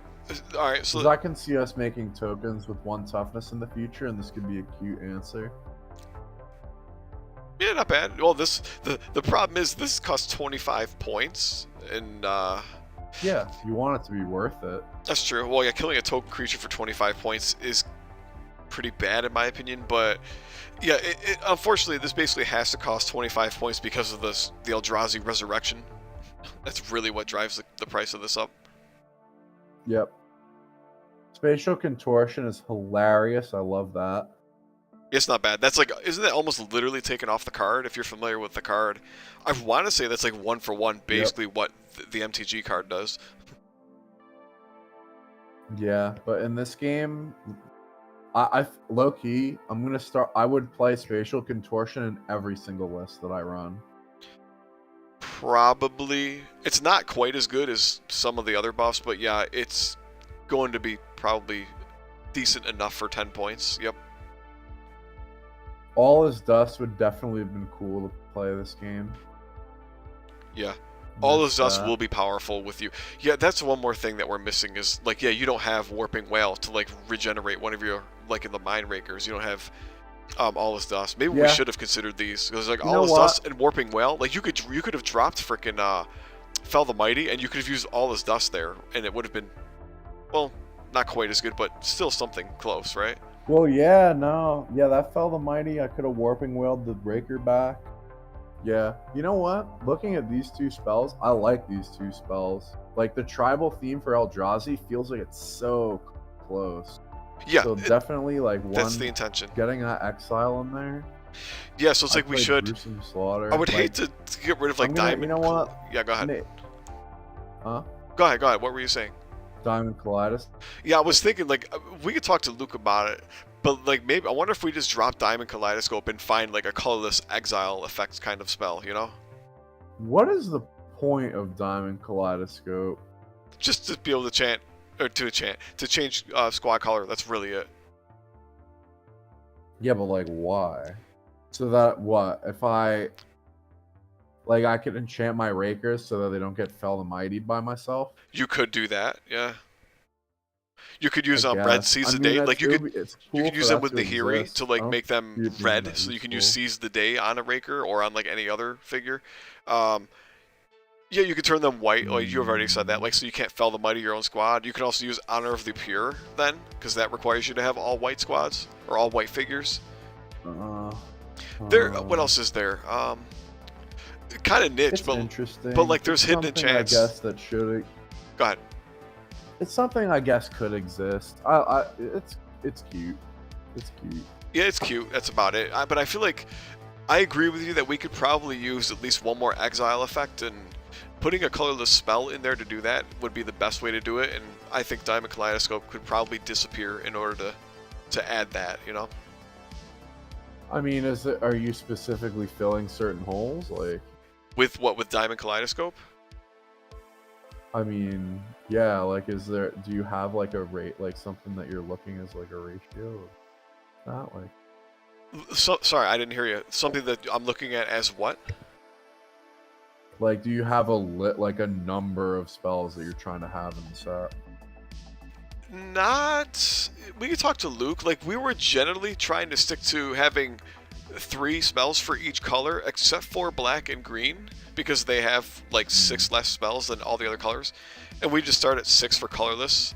But yeah, you know, that's a good point. That maybe we just say let's add 7 colorless spells, and yeah, add some kind of colorless exile. You know, I'm not sure how we implement it or what we make it do, but I'll talk to Luke. Like, I don't usually like doing a ton of stuff without talking to him and like seeing what he thinks, because this is kind of half his baby, half my baby. Yeah, I'll drink to that. But I agree with you, actually, and I mean, I think I mentioned to Luke, and you saw it in our spell discussion, that I was like, let's add another white hidden enchant. But it's like we already added, you know, we already have 3 white spells, and now we're gonna add a 4th. Yeah, no, I hear you. So it probably can't hurt that bad to add 1 more colorless, and I agree with you that it's just like we should get another exile effect in there. A colorless spell would be a great way to do it, I think. Yeah, I'm taking a look at some of the things that they had.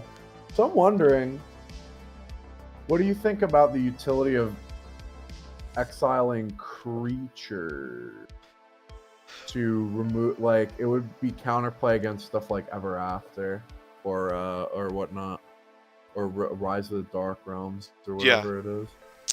You know? I think Luke and I briefly talked about that. I personally didn't want to look into exiling creatures in this set, and I'm not sure what he and I said, or I'm sorry, what he said. But he and I did talk about it briefly, and I don't think it's something we want to look into now. It seems a little hairy, so I can see why you wouldn't. But like exiling the Restless Zombies is a good thing. Like I feel like Restless Zombies need a better counter than like, well, there's not really a counter. Yeah, there's not really a counter to them because it's just like they're really hard to finish off. You know what I mean? Yeah, they're a little whack. Yeah, so like exiling them is one way to stop them, and I want to see that at some point.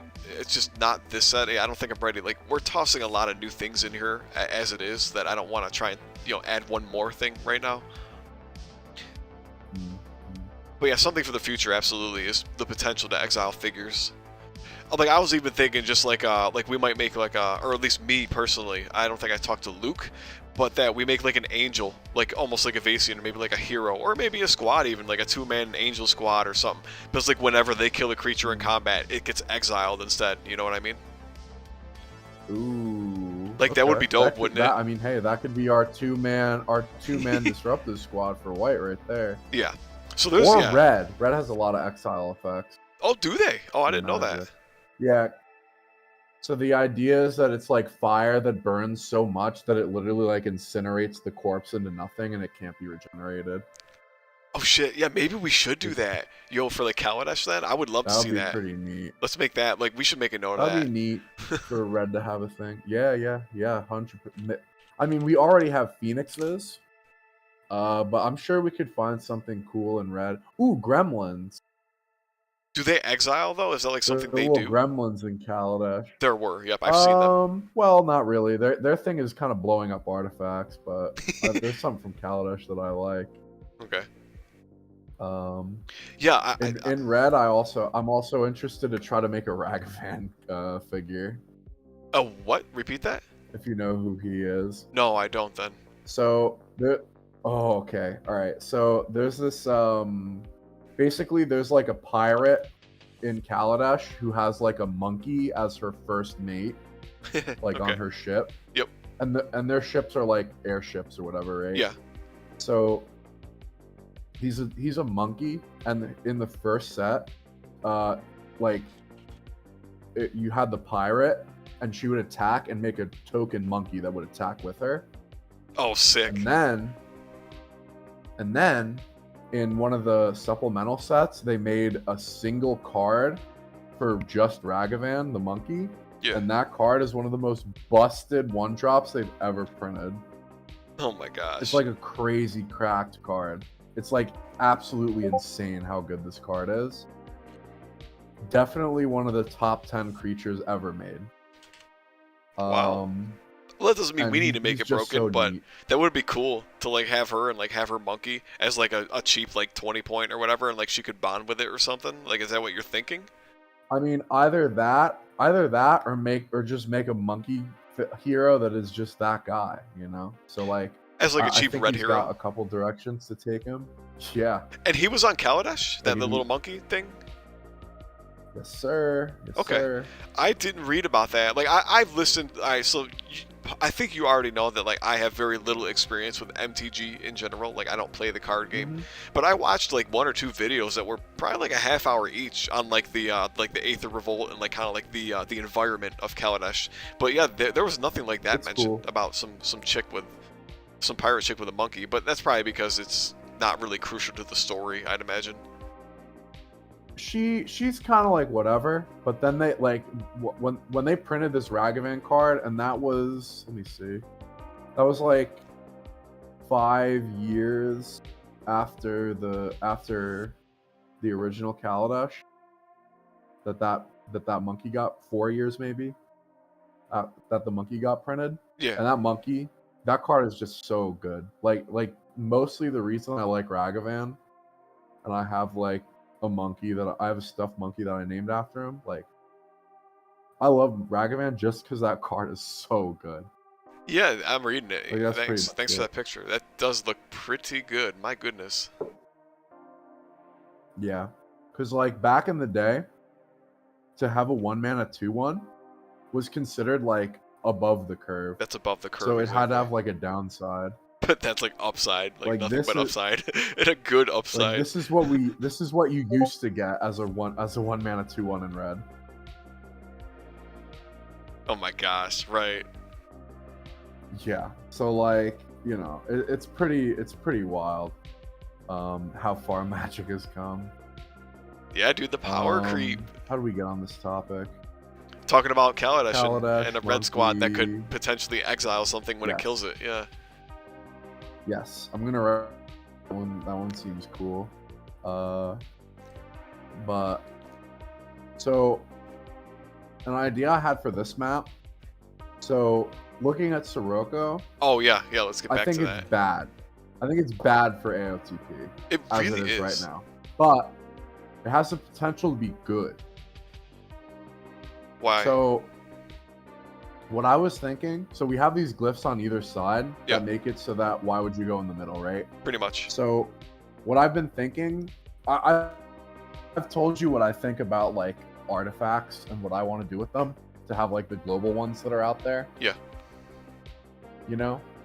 So I could see like if I built this map, I would be like, okay, I'll put some glyphs on either end, but I'll put an artifact glyph in the center.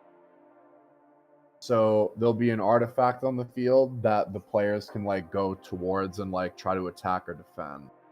Yeah. You know? Make like a scenario out of it, or. But then, well, artifacts. The way I'm envisioning artifacts is they don't even have to necessarily be part of a scenario. They're just like, oh, they're making this effect on the field that makes it different, and you can fuck with that. That's fine. But, right.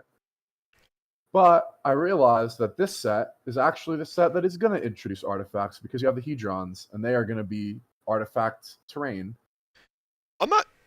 Wait, are they going to be artifact terrain? I don't know if that's the actual deal or not. As they're artifacts. It says they're artifacts, and I believe that, like, if we're looking at ourselves as making multiple sets, I think that there should be some tie-ins between them. Oh, so it does say magical artifacts. As artifacts. Yeah. Yeah, so like we should just treat them as artifacts, like however we decide to have them. It says they're magical artifacts there. Yep. And I could even see like a red, what if we had a red spell that like dealt with artifacts, you know? Like start planting those seeds so that we have a little bit less work to introducing artifacts in Kaladesh. And it literally only has to be these Hedrons and maybe a spell. You know? I can see it. Yeah. So it looks like here we've got like a couple different Hedrons we're thinking about. So I think Sirocco right here is a great test bed for making a Hedron themed scenario. And then that gives us the opportunity to fuck with the Hedrons and where they are on the map and how they work to make this map more playable. We could certainly try that. Yeah. Let's see. Let me think I here. see that you have this Hedron alignment thing. I'm wondering what that scenario entails. Does it maybe involve moving some Hedrons from one place to another, and maybe the other players trying to stop that? Yes, that's what it is. The idea. So yeah, the three Hedrons we have. So one's a 3 hex. All right. So there's 3 sets of Hedrons. One is a 3 hex. That one doesn't move. 2 of them are 1 hex, and those also don't move. And then 3 of them are movable. Are those 2 hexers based on what I'm reading here? No, they're all 1 hex. Or sorry, the movable ones are also 1 hex. Actually, it doesn't say so, does it? Because it says leading end, following end, so I assume that meant. There, we'll put that there. 1 hex. Or maybe I'll put single hex. What does it mean leading end, following end? I don't understand that. Because there's going to be a figure. Like you have a figure carrying it? Yes, or something? A figure's basically going to be like pushing or pulling it. That's the idea. Oh, neat. Okay. Yeah, Luke mostly has the ideas for this. Like he knows a lot of like the lore and shit for MTG. So like I'm vaguely familiar. I've watched a few videos just so like I'm not completely clueless. But yeah, so it's like because they use like the Hedrons to entrap the Eldrazi, right? Mm-hmm. That's basically what it's going to be. Is it's going to be one player and maybe even like Obnixilis or something on the other side, trying to stop maybe a team or maybe just one other player. You know what I mean? It's usually one side versus another. One side's trying to stop the other player, the other side, from moving the hedgerons to a specific spot, and then like the game ends or something at that point, you know? Yeah. And you know what's really, you know what would be really sick about that? If we call these artifacts, yeah, and we make one red spell that interacts with the artifacts, you know? So we currently That's all we have to do. Where's the glyph? Did we put the glyph here? We do have a plan to add a glyph. It's a little further down. If you go to the glyphs, a hedron movement. Yeah, we could maybe change that to artifact movement instead. So that way we can say, okay, then it can move you know, future artifacts, and then we can say yes, it can also move. Yeah, dude, that's perfect. Yeah, right. So that's what I'm thinking. Like we're giving ourselves, like, we're creating design space rather than, like, you know, competing it. That. Yeah, I agree. So I love that. I don't know what Luke's idea is for artifacts though, like in the way you speak of like for Kaladesh and that kind of shit. And I have no stance on it because I barely know how artifacts are implemented in the card game, so I'm kind of I have a lot unbiased of opinions about artifacts, so I'm ready to scrap on this one. Right. Yeah, I would say one of these days, like on one of these like Sundays again, like you, I, and Luke, and maybe if we can get D-Dance involved, because I know he knows Magic pretty well, MTG, the card game. Like one of these days we got to get either 3 or 4 of us together so we can chat as far as like, hey, like everything you've said here so far, Don, as far as like, yeah, should we make it so that like, since these are magical artifacts, and maybe Luke had this in mind, I don't know, but yeah, maybe we change this glyph of hedron movement to glyph of artifact movement, which moves a hedron, of course, but also gives us the potential to move other artifacts the way you say it. Like maybe there's like an artifact could be like something that just starts on the map. I see, yeah, that's a lot of design space around that. I don't have a major problem with it right now. I'd love to hear what the other guys think though, just to get like ideas.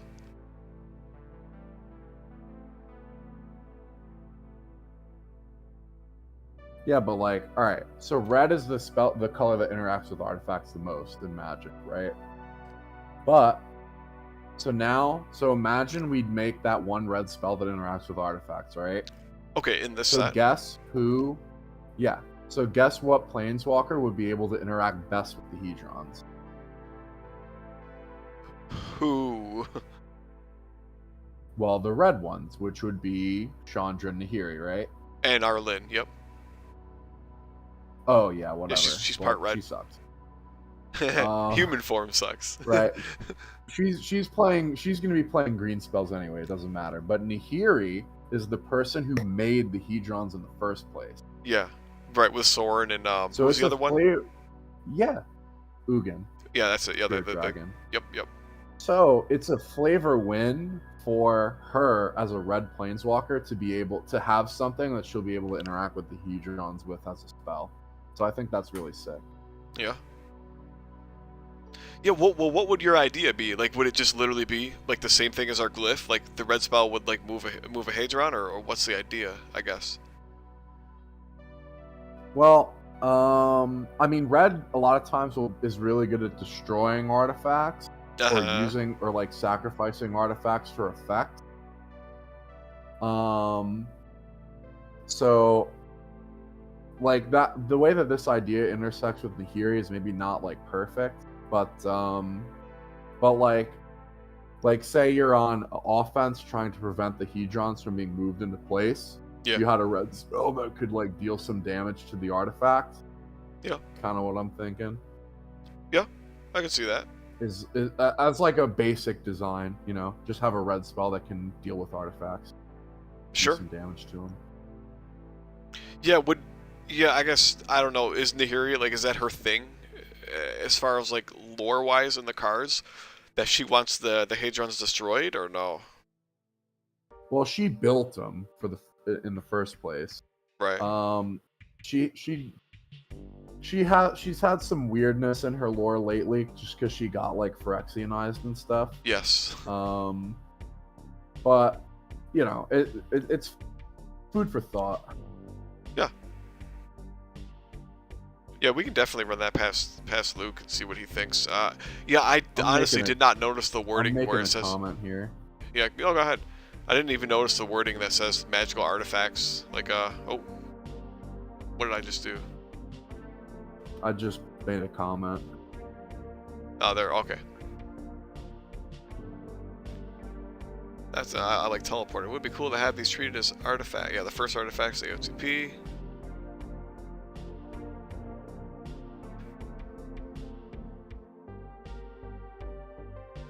Oh yeah, here, let me add a note. Yeah, also, the change glyph of Hedron movement to glyph of artifact movement or something.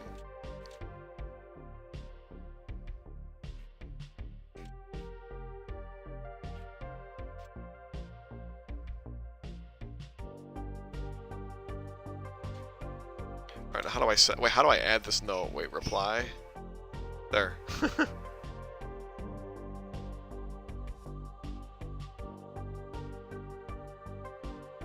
Anyway, yeah, I like the idea. That's actually pretty cool.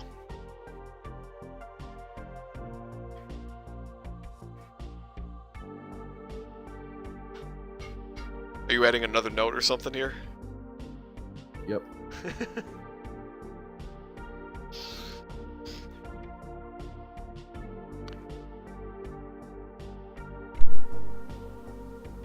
They call this a whoops.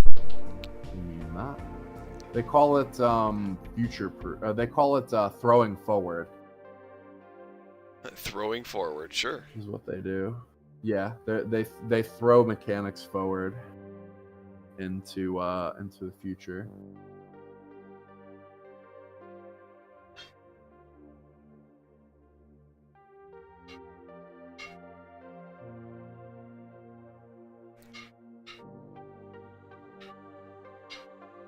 So, I think it's fun.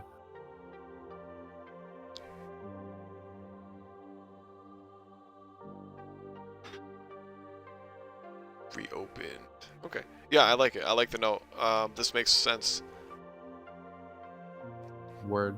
Yeah, we don't have to try and make Sirocco like a good map. Like at some point, I don't know how to analyze maps yet as far as like what makes a good AOTP map and what makes like a bad one.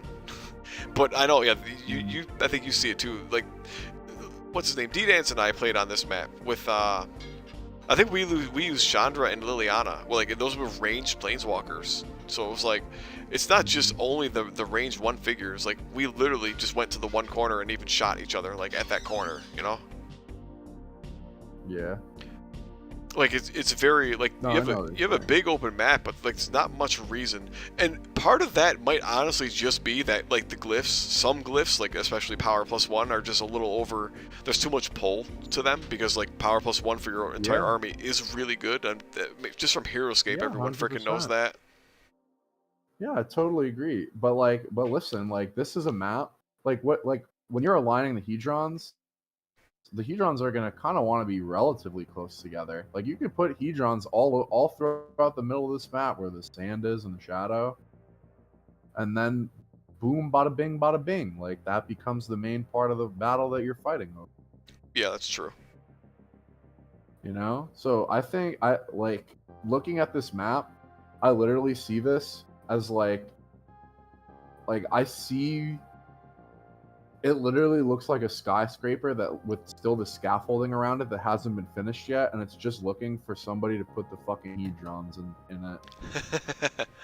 Yeah, I can see it. Sometimes I just have these thoughts where it's like, I know that it's gonna work. That's what I had with that girl that I wrote the poem about this weekend, bro. I was like, it's gonna work. You struck gold with an idea, right? Yeah. So I'm willing to put in some groundwork, like putting this map together and then messing around with it. You know? Wait, what do you mean put the map together? You want to build it? Yeah. I could build this map and mess around with it. Like I'm thinking like these Hedrons are sounding like they're gonna. If we're trying to move them, those feel like they're gonna be like just glyphs that you move around. Like it might get messy to have them have. I see they have height 11, so I'm wondering. Yeah, we planned on making them like usually in full on 3D objects. Yeah, usually in HeroScape, if there's like an objective that you're trying to like move around or something, they'll use the glyph of Brandar. You know what I mean? True, but we're cooler than that, dude. We So, want like, 3D objects. Fine, we're cool. Well, yeah, I think Luke's really We can looking mess forward with that, to too. using his 3D printer. I think it's most of it. You know what? Fair enough. But yeah, I totally get it though. Like, it's not hard to just be like, I'm not gonna use, you know. So here's the thing: they're supposed to be destructible too, and like movable hedgerounds are supposed to be destructible objects. Do you see that? So it's like you don't really line of sight to a glyph is kind of iffy. I mean, I guess it's not that hard in a lot of situations, but if it's supposed to be a big ass magical object, you don't want it to be represented by flat little piece of paper. Yeah, I'm seeing the I'm seeing the push and pull on that. I mean, that's not really the hill I'm dying on, but I'm seeing these hedrons as the beginning of the artifact takeover of this game. The artifact takeover. Artifacts on the forefront of my mind, dude. I'm telling you. Okay. So we gotta. I definitely see some potential. We gotta bug Luke. I'm not sure. I think I got a busy weekend ahead of me, right? No. Yeah, I got a busy weekend ahead of me, so I can't do anything this weekend. But yeah, totally. One of these frickin' Sundays, or maybe I don't know when. Luke, I forgot he's in frickin' England, so he's 5 hours ahead. But we gotta find some time where we can chat, and especially hash out the whole artifact thing and how we want to handle it now versus like, what is our future design gonna look like in Kaladesh, let's say. Yeah, I got big ass ideas, bro. So. Oh, it's fine. You know what? I'm interested in these blight herders. I'm gonna work out a deck list that includes all his dust in that. Yeah, maybe we should. That was pretty missing. I didn't realize that was even there. So. Oh no, I just haven't looked very hard at the spells.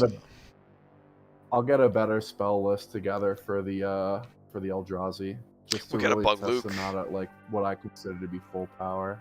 Yeah, or you know what we should do? Let's draft though. Before we get too far, let's draft like this. So I added the note here. It says I just said it says one more colorless spell that can exile. We should probably hash that out. Like I don't know if we just write that in the chat, in the Discord chat, and see if Luke's cool. We want to make it a spell. I think we should make it a colorless spell. What do you think? I could see it. So then we look at so I'm looking at magic cards that do that. Yeah. Alright. Here. Let me do this.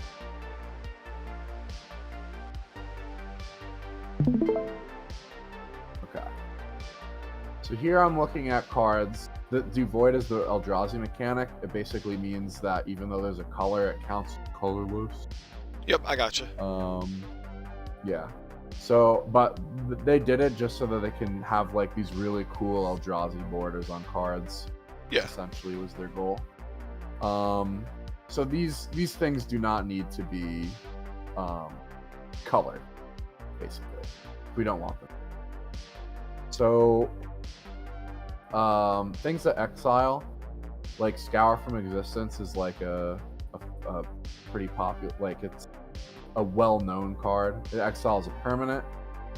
A lot of these cards that exile, they're exiling creatures, which I know that we're not like super about. At least not quite yet, right? Yeah. Now, I noticed that so Gideon and the Ingesters both provide a way for cards to go back on their own. Yep. So how married are we to that being a thing? How important, like how good would it be for something to be exiled permanently? I personally think that might be too powerful, or that like it would have to drive up the cost of anything that does permanently exile something. Okay. I hear you. I agree pretty much. It would definitely be more expensive. But on the other hand, you do have the Blight Herder that is naturally going to want to put it back on its own.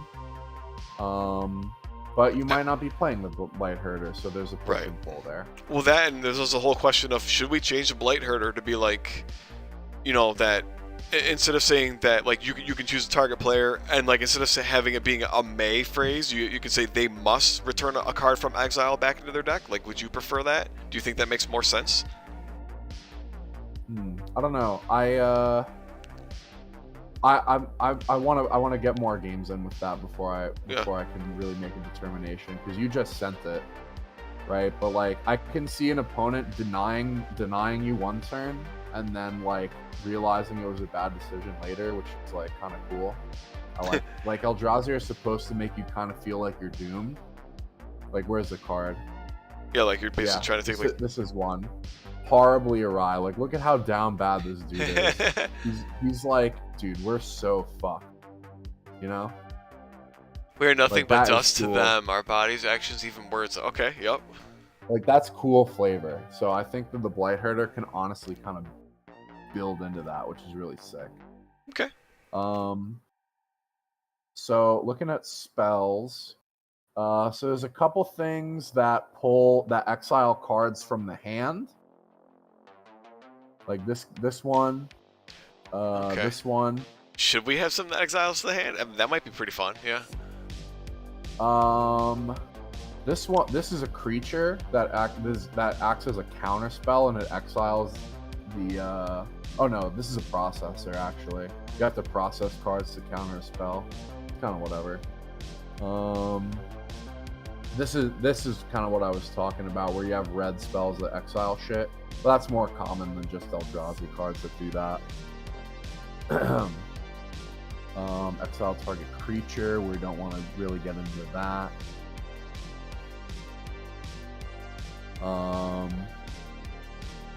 See, if we make a counter spell that exiles that's colorless, then every color has a counter spell, even not just blue, and that might be a pretty weird thing to introduce. Yeah, that's true. That might be egregious. That would be like, yeah, like that would like instantly be in every single deck. I feel like, unless it's like really expensive. I don't know.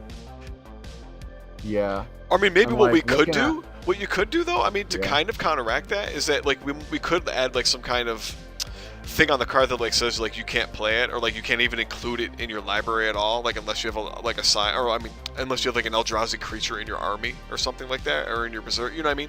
Like we could add conditionals so that it's like, well then now you can't use like your red creatures. Like if you want to be red and use this counter spell, you got to use Eldrazi figures in your army. Might be one way around it. Okay, I can hear that. Like if you go look at the one spell that we have from the doc sheet. What was it? The Gruesome Slaughter? No, Gruesome Slaughter is a hero creature, so that's intended to work. Oh, no. Eldrazi Conscription. It says, at the end of an Eldrazi creature you control, so it's like, that one's going to require, like, you have to have an Eldrazi figure, and you have to take a turn with that Eldrazi figure. Yeah, it's like you just gain control of it, like, you're taking control. Never play tested it yet. Weird. So, it's going to be interesting, to say the least. I don't know if that'll make my Blight Herder list, but we'll see. It has a lot of competition. Yeah. Some of these spells are expensive. Right. Yeah. That's the problem, man. A lot of these colorless spells, I feel like they are powerful. But anyway, just to say that, like, we're already choosing to include cards that, like, say, like, if you don't have an Eldrazi, it's not going to work for you. Yeah. So, like, maybe that's something we include here for, like, this card. For, like, even if it is a counter spell, which at least you can kind of deduce that, like, if you're fighting an army that, like, has, like, one random, like, Eldrazi. Alright, well, hang on, we gotta think about this. There's one problem with this. We have a 10-point Eldrazi hero that, like, every color can squeeze in without a problem. So, suddenly, that's a good point. We could shit. Well, there are a lot of moving parts. I'm just glad to have that, like, in our minds.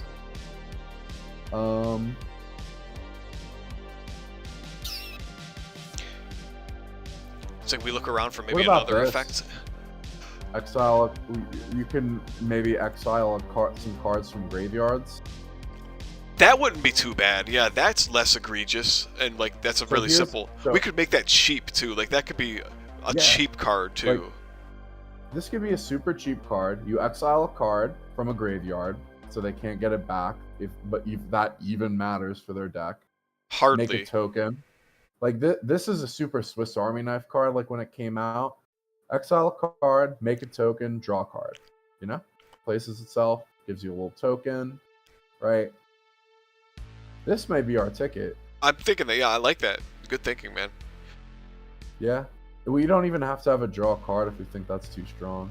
No, like, it probably would be. Like, I would almost literally... in this game? Sorry, what was that? Literally just exile a card, make a token? I'm almost thinking just exile a card from a graveyard, or maybe like exile 2 cards. Like, I don't even feel like we need to tack on all of those other... It is called grave birthing, though. Yeah, so maybe it should be like exile a card, make a token. Yeah, make a token. Kind of flavorful. Yeah, no, I can agree with that. Because like a lot of things with these tokens, right? Like check out this sign, right? Look at how many things make this token. Holy crap! Yeah. You know what I mean? So like that's one of the things with tokens that Luke was getting at.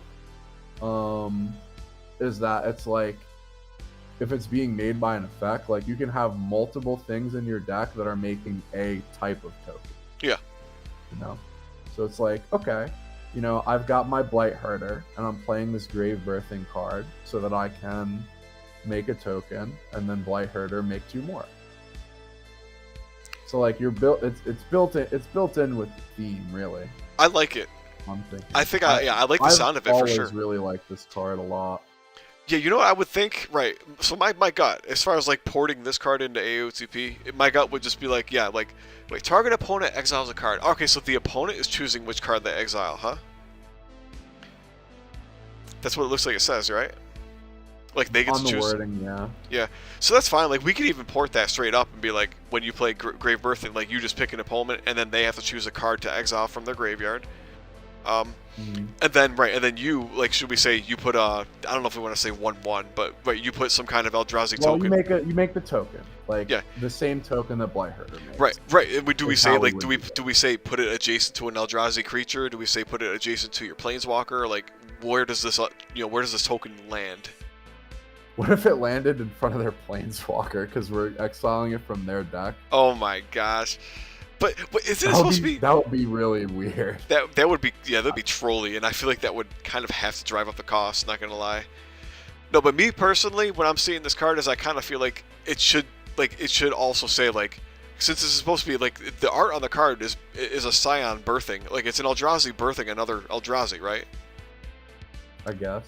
So I would think as far as like flavor, like we're saying, okay. Put an Eldrazi token adjacent to an Eldrazi creature you control, like any Eldrazi creature. It would be easy enough. It goes along with the Eldrazi tribal, right? Sure. Yeah. But like that, and like we can make that card like 5 or 10 points, like maybe 10 points. I feel like would be fine, depending on how powerful the token is. But if it's like, it would be a 10 point. I mean, you know, that's fine. I find the idea of putting it right next to the opponent's Planeswalker hilarious, though. Hilarious, but potentially too good. Yeah, no, I hear you.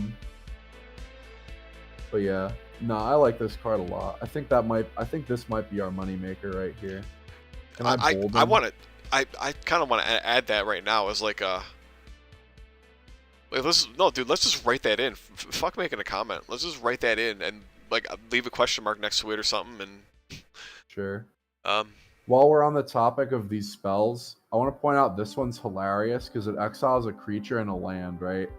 So this dude, this is Ulamog. He's so big that his hand crushes the person and like the ground they're standing on. Like look how big his fist is. He's just like, sorry, man. I tract of land you're standing on. I apologize. I really didn't hear anything you just said because my wife was talking to me. Oh no, you're good. No, God, repeat it now though. I can listen. His hand's so big that he just like scoops you and like the patch of land you're standing on and just crushes it all. And that's what Grip of Desolation you're talking about? Yeah, because it exiles a creature and the land. Oh my gosh. Yeah, this card's hilarious. Speaking of like exiling land and destroying land, so I mean this is maybe we're on a tangent, but I feel like when I think about like destroying or creating land, I would think of removing hexes from the board or adding hexes to the board, like what Nahiri does, right? It would be so cool. I don't think you could really make a destroy a hex in this game just because there are like the bigger tiles and that. True.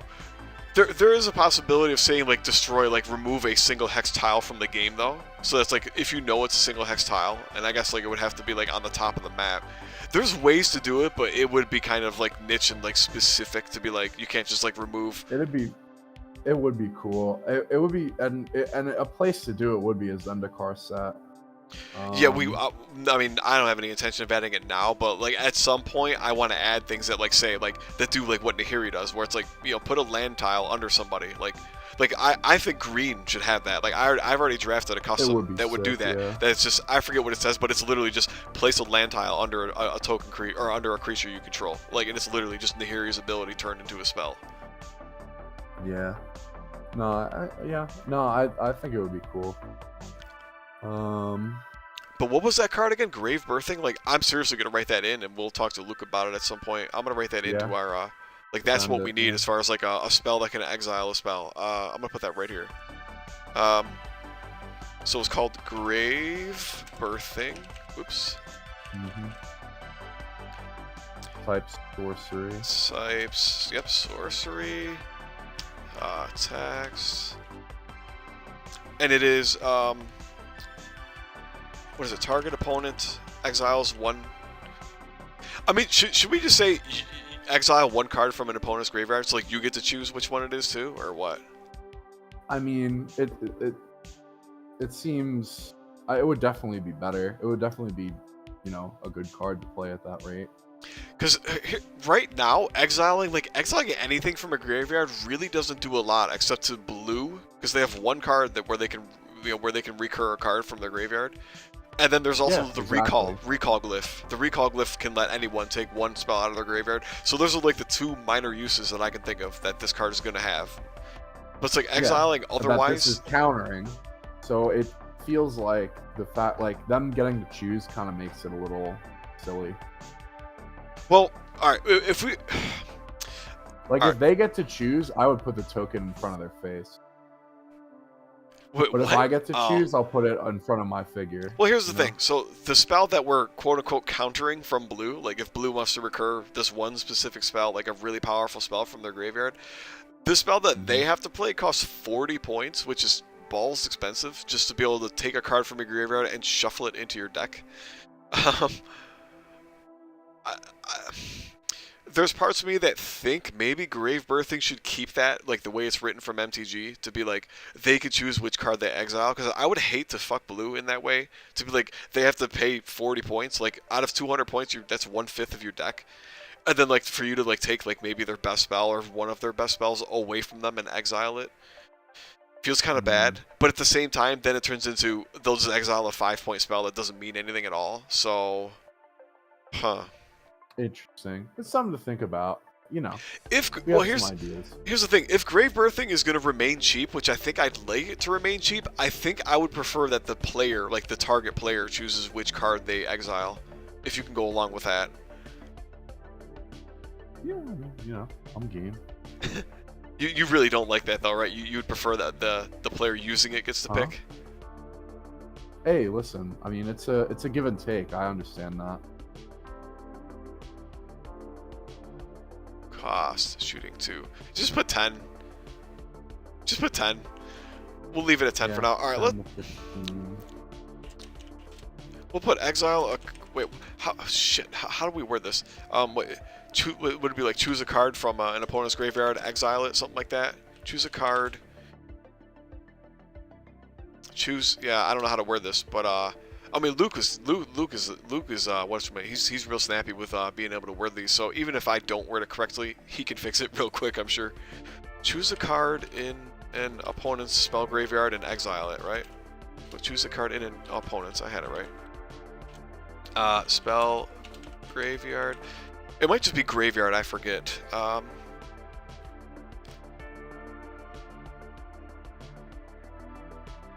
So AOTP. All right, quick thing. Why I'm thinking here, Don, is AOTP. They don't have just one graveyard or one exile. They have army card graveyard. They have, I want to say it's figure graveyard, and I think the regular graveyard is where the spells go. But I might be remembering that wrong. But basically, there's three separate graveyards. There's one for the army cards, there's one for the figures, and there's one for the spells. I think the regular graveyard is where the spells go, if I remember off the top of my head. So I'm going to put that there. But anyway, so choose a card from an opponent's graveyard and exile it. And exile it. And then it's place, or should I say, if you do place a, right, and now we need to like decide, it's going to be 3 power, 3 toughness, all that crap, right? No, you don't. All right, what do you mean? What does Blightherder say? Blightherder says he has basically nothing right now. Up to 2 token Eldrazi creatures under your control. Right, but we need to define those. No, we didn't define them last time, did we, Squidward? We need to define as far as like their power and their toughness and everything. You get what I'm saying? Yeah, but you didn't do that already, so why do you have to do it now?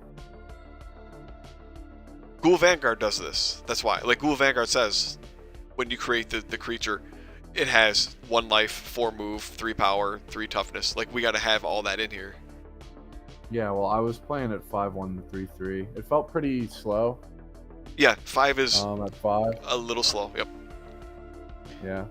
I mean, play it as either... Like, because I kind of didn't consider that the Scions and the Mindrakers don't have the same stats. I wanted to say, let's make it the same stats as both of those. Yeah. Like, Scions are cheap. Be too good, is it? Well, consider the fact that, so this Grave Birthing is going to make an Eldrazi token, right? Yeah. That token is not going to be able to do anything unless you're playing a herder. You're right, so actually. Shit, yeah. If you don't have a herder, you're literally making it to be a to make like a leaving a it's just like an LEA engagement attack. Yeah, like that's literally it, which means it feels like it might be less crazy to have it spawn next to them, next to like the opponent's Planeswalker. I still disagree with that. I really do. I still think, given the card art, right? You gotta look at this. Given the art on the card, it looks like it's an Eldrazi giving birth, right? I still think this should say you place it adjacent to a friendly Eldrazi creature. Yeah, you want to put a friendly Eldrazi creature even, but I still think like it's got to be something like it's clearly an alien giving birth to another alien. So putting it next to an opponent's Planeswalker it's trolly and it sounds fun. But and on that note, like I've thought about like trying to make like maybe a black figure that does that, or like you summon it from your reserve, but you put it adjacent to like directly adjacent to an opponent's walker, but like it would be like a weak, cheap piece of shit. But I don't think I want that coming with a spell, because there's kind of there's one major thing with that is that first of all like you know what your opponent has in the reserve, so like when you start the game. You know that, that creature's going to come. We're having a spell, a colorless spell on top of that that any color could use. Like, I have a lot of problems with that. I really do. And then again, adding in the card art. Right. Okay, I'm glad you understand. Nah, you're totally right. I just pictured it as like, because it's kind of, if you're exiling from their graveyard, you're kind of like using their mental energy to create this creature, and it's coming out like if I. Basically, if it were a D&D encounter, that's how I would do it. Like, your mental energy is spawning a monster that spawns right next to you. Okay, I see. You know, in Dungeons and Dragons, balance is not important. Yeah, not really, right. Like, it simply just is not what you're worried about. Right. So that's kind of the head that I'm bringing into it. So no, I appreciate your perspective. When you were talking about the Army Reserve thing, I totally get it.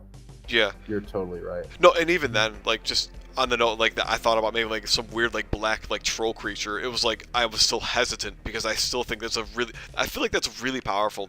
Even if it is just a free LEA on an opponent's on the opponent's planeswalker, that's pretty good just by itself. And I'm still hesitant to even make a creature that does that altogether. But anyway, yeah, if you understand, all good. I hear you. I think we made something pretty cool here. Which is into a friendly Eldrazi creature. Yeah, cost 10 to 15. Yeah, like seriously, I'm more inclined to say 5 to 10, but I would honestly just say 10. I think. But if you're cool with 10 to 15, I'm cool with that. I think all 10. I think 10 because like looking at all of the colorless spells, they are all pretty expensive. Like we have a lot of like 25, 35, 40. We have Spatial Contortion is 10 points. I'd prefer to have this one at 10. I think at 5 points it might be a little too powerful, but at 10 points it's probably okay.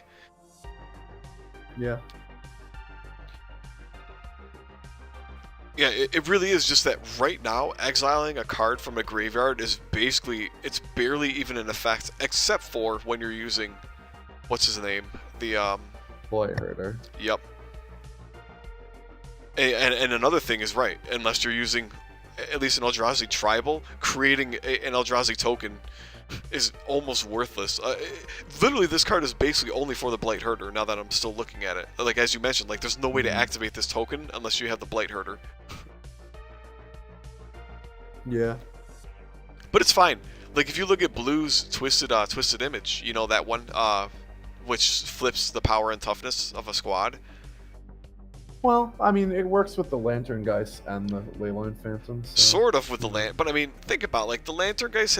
That only gives them you get 2 guys that have 4 power. It's like that's like barely even worth it in my eyes. Anyway, when I look at Twisted Image, I think it's basically only there for the Leyline Phantoms. So it's like it's not. I don't think it's completely out of the realm to just say Grave Birthing is almost solely for this hero. It doesn't completely bother me.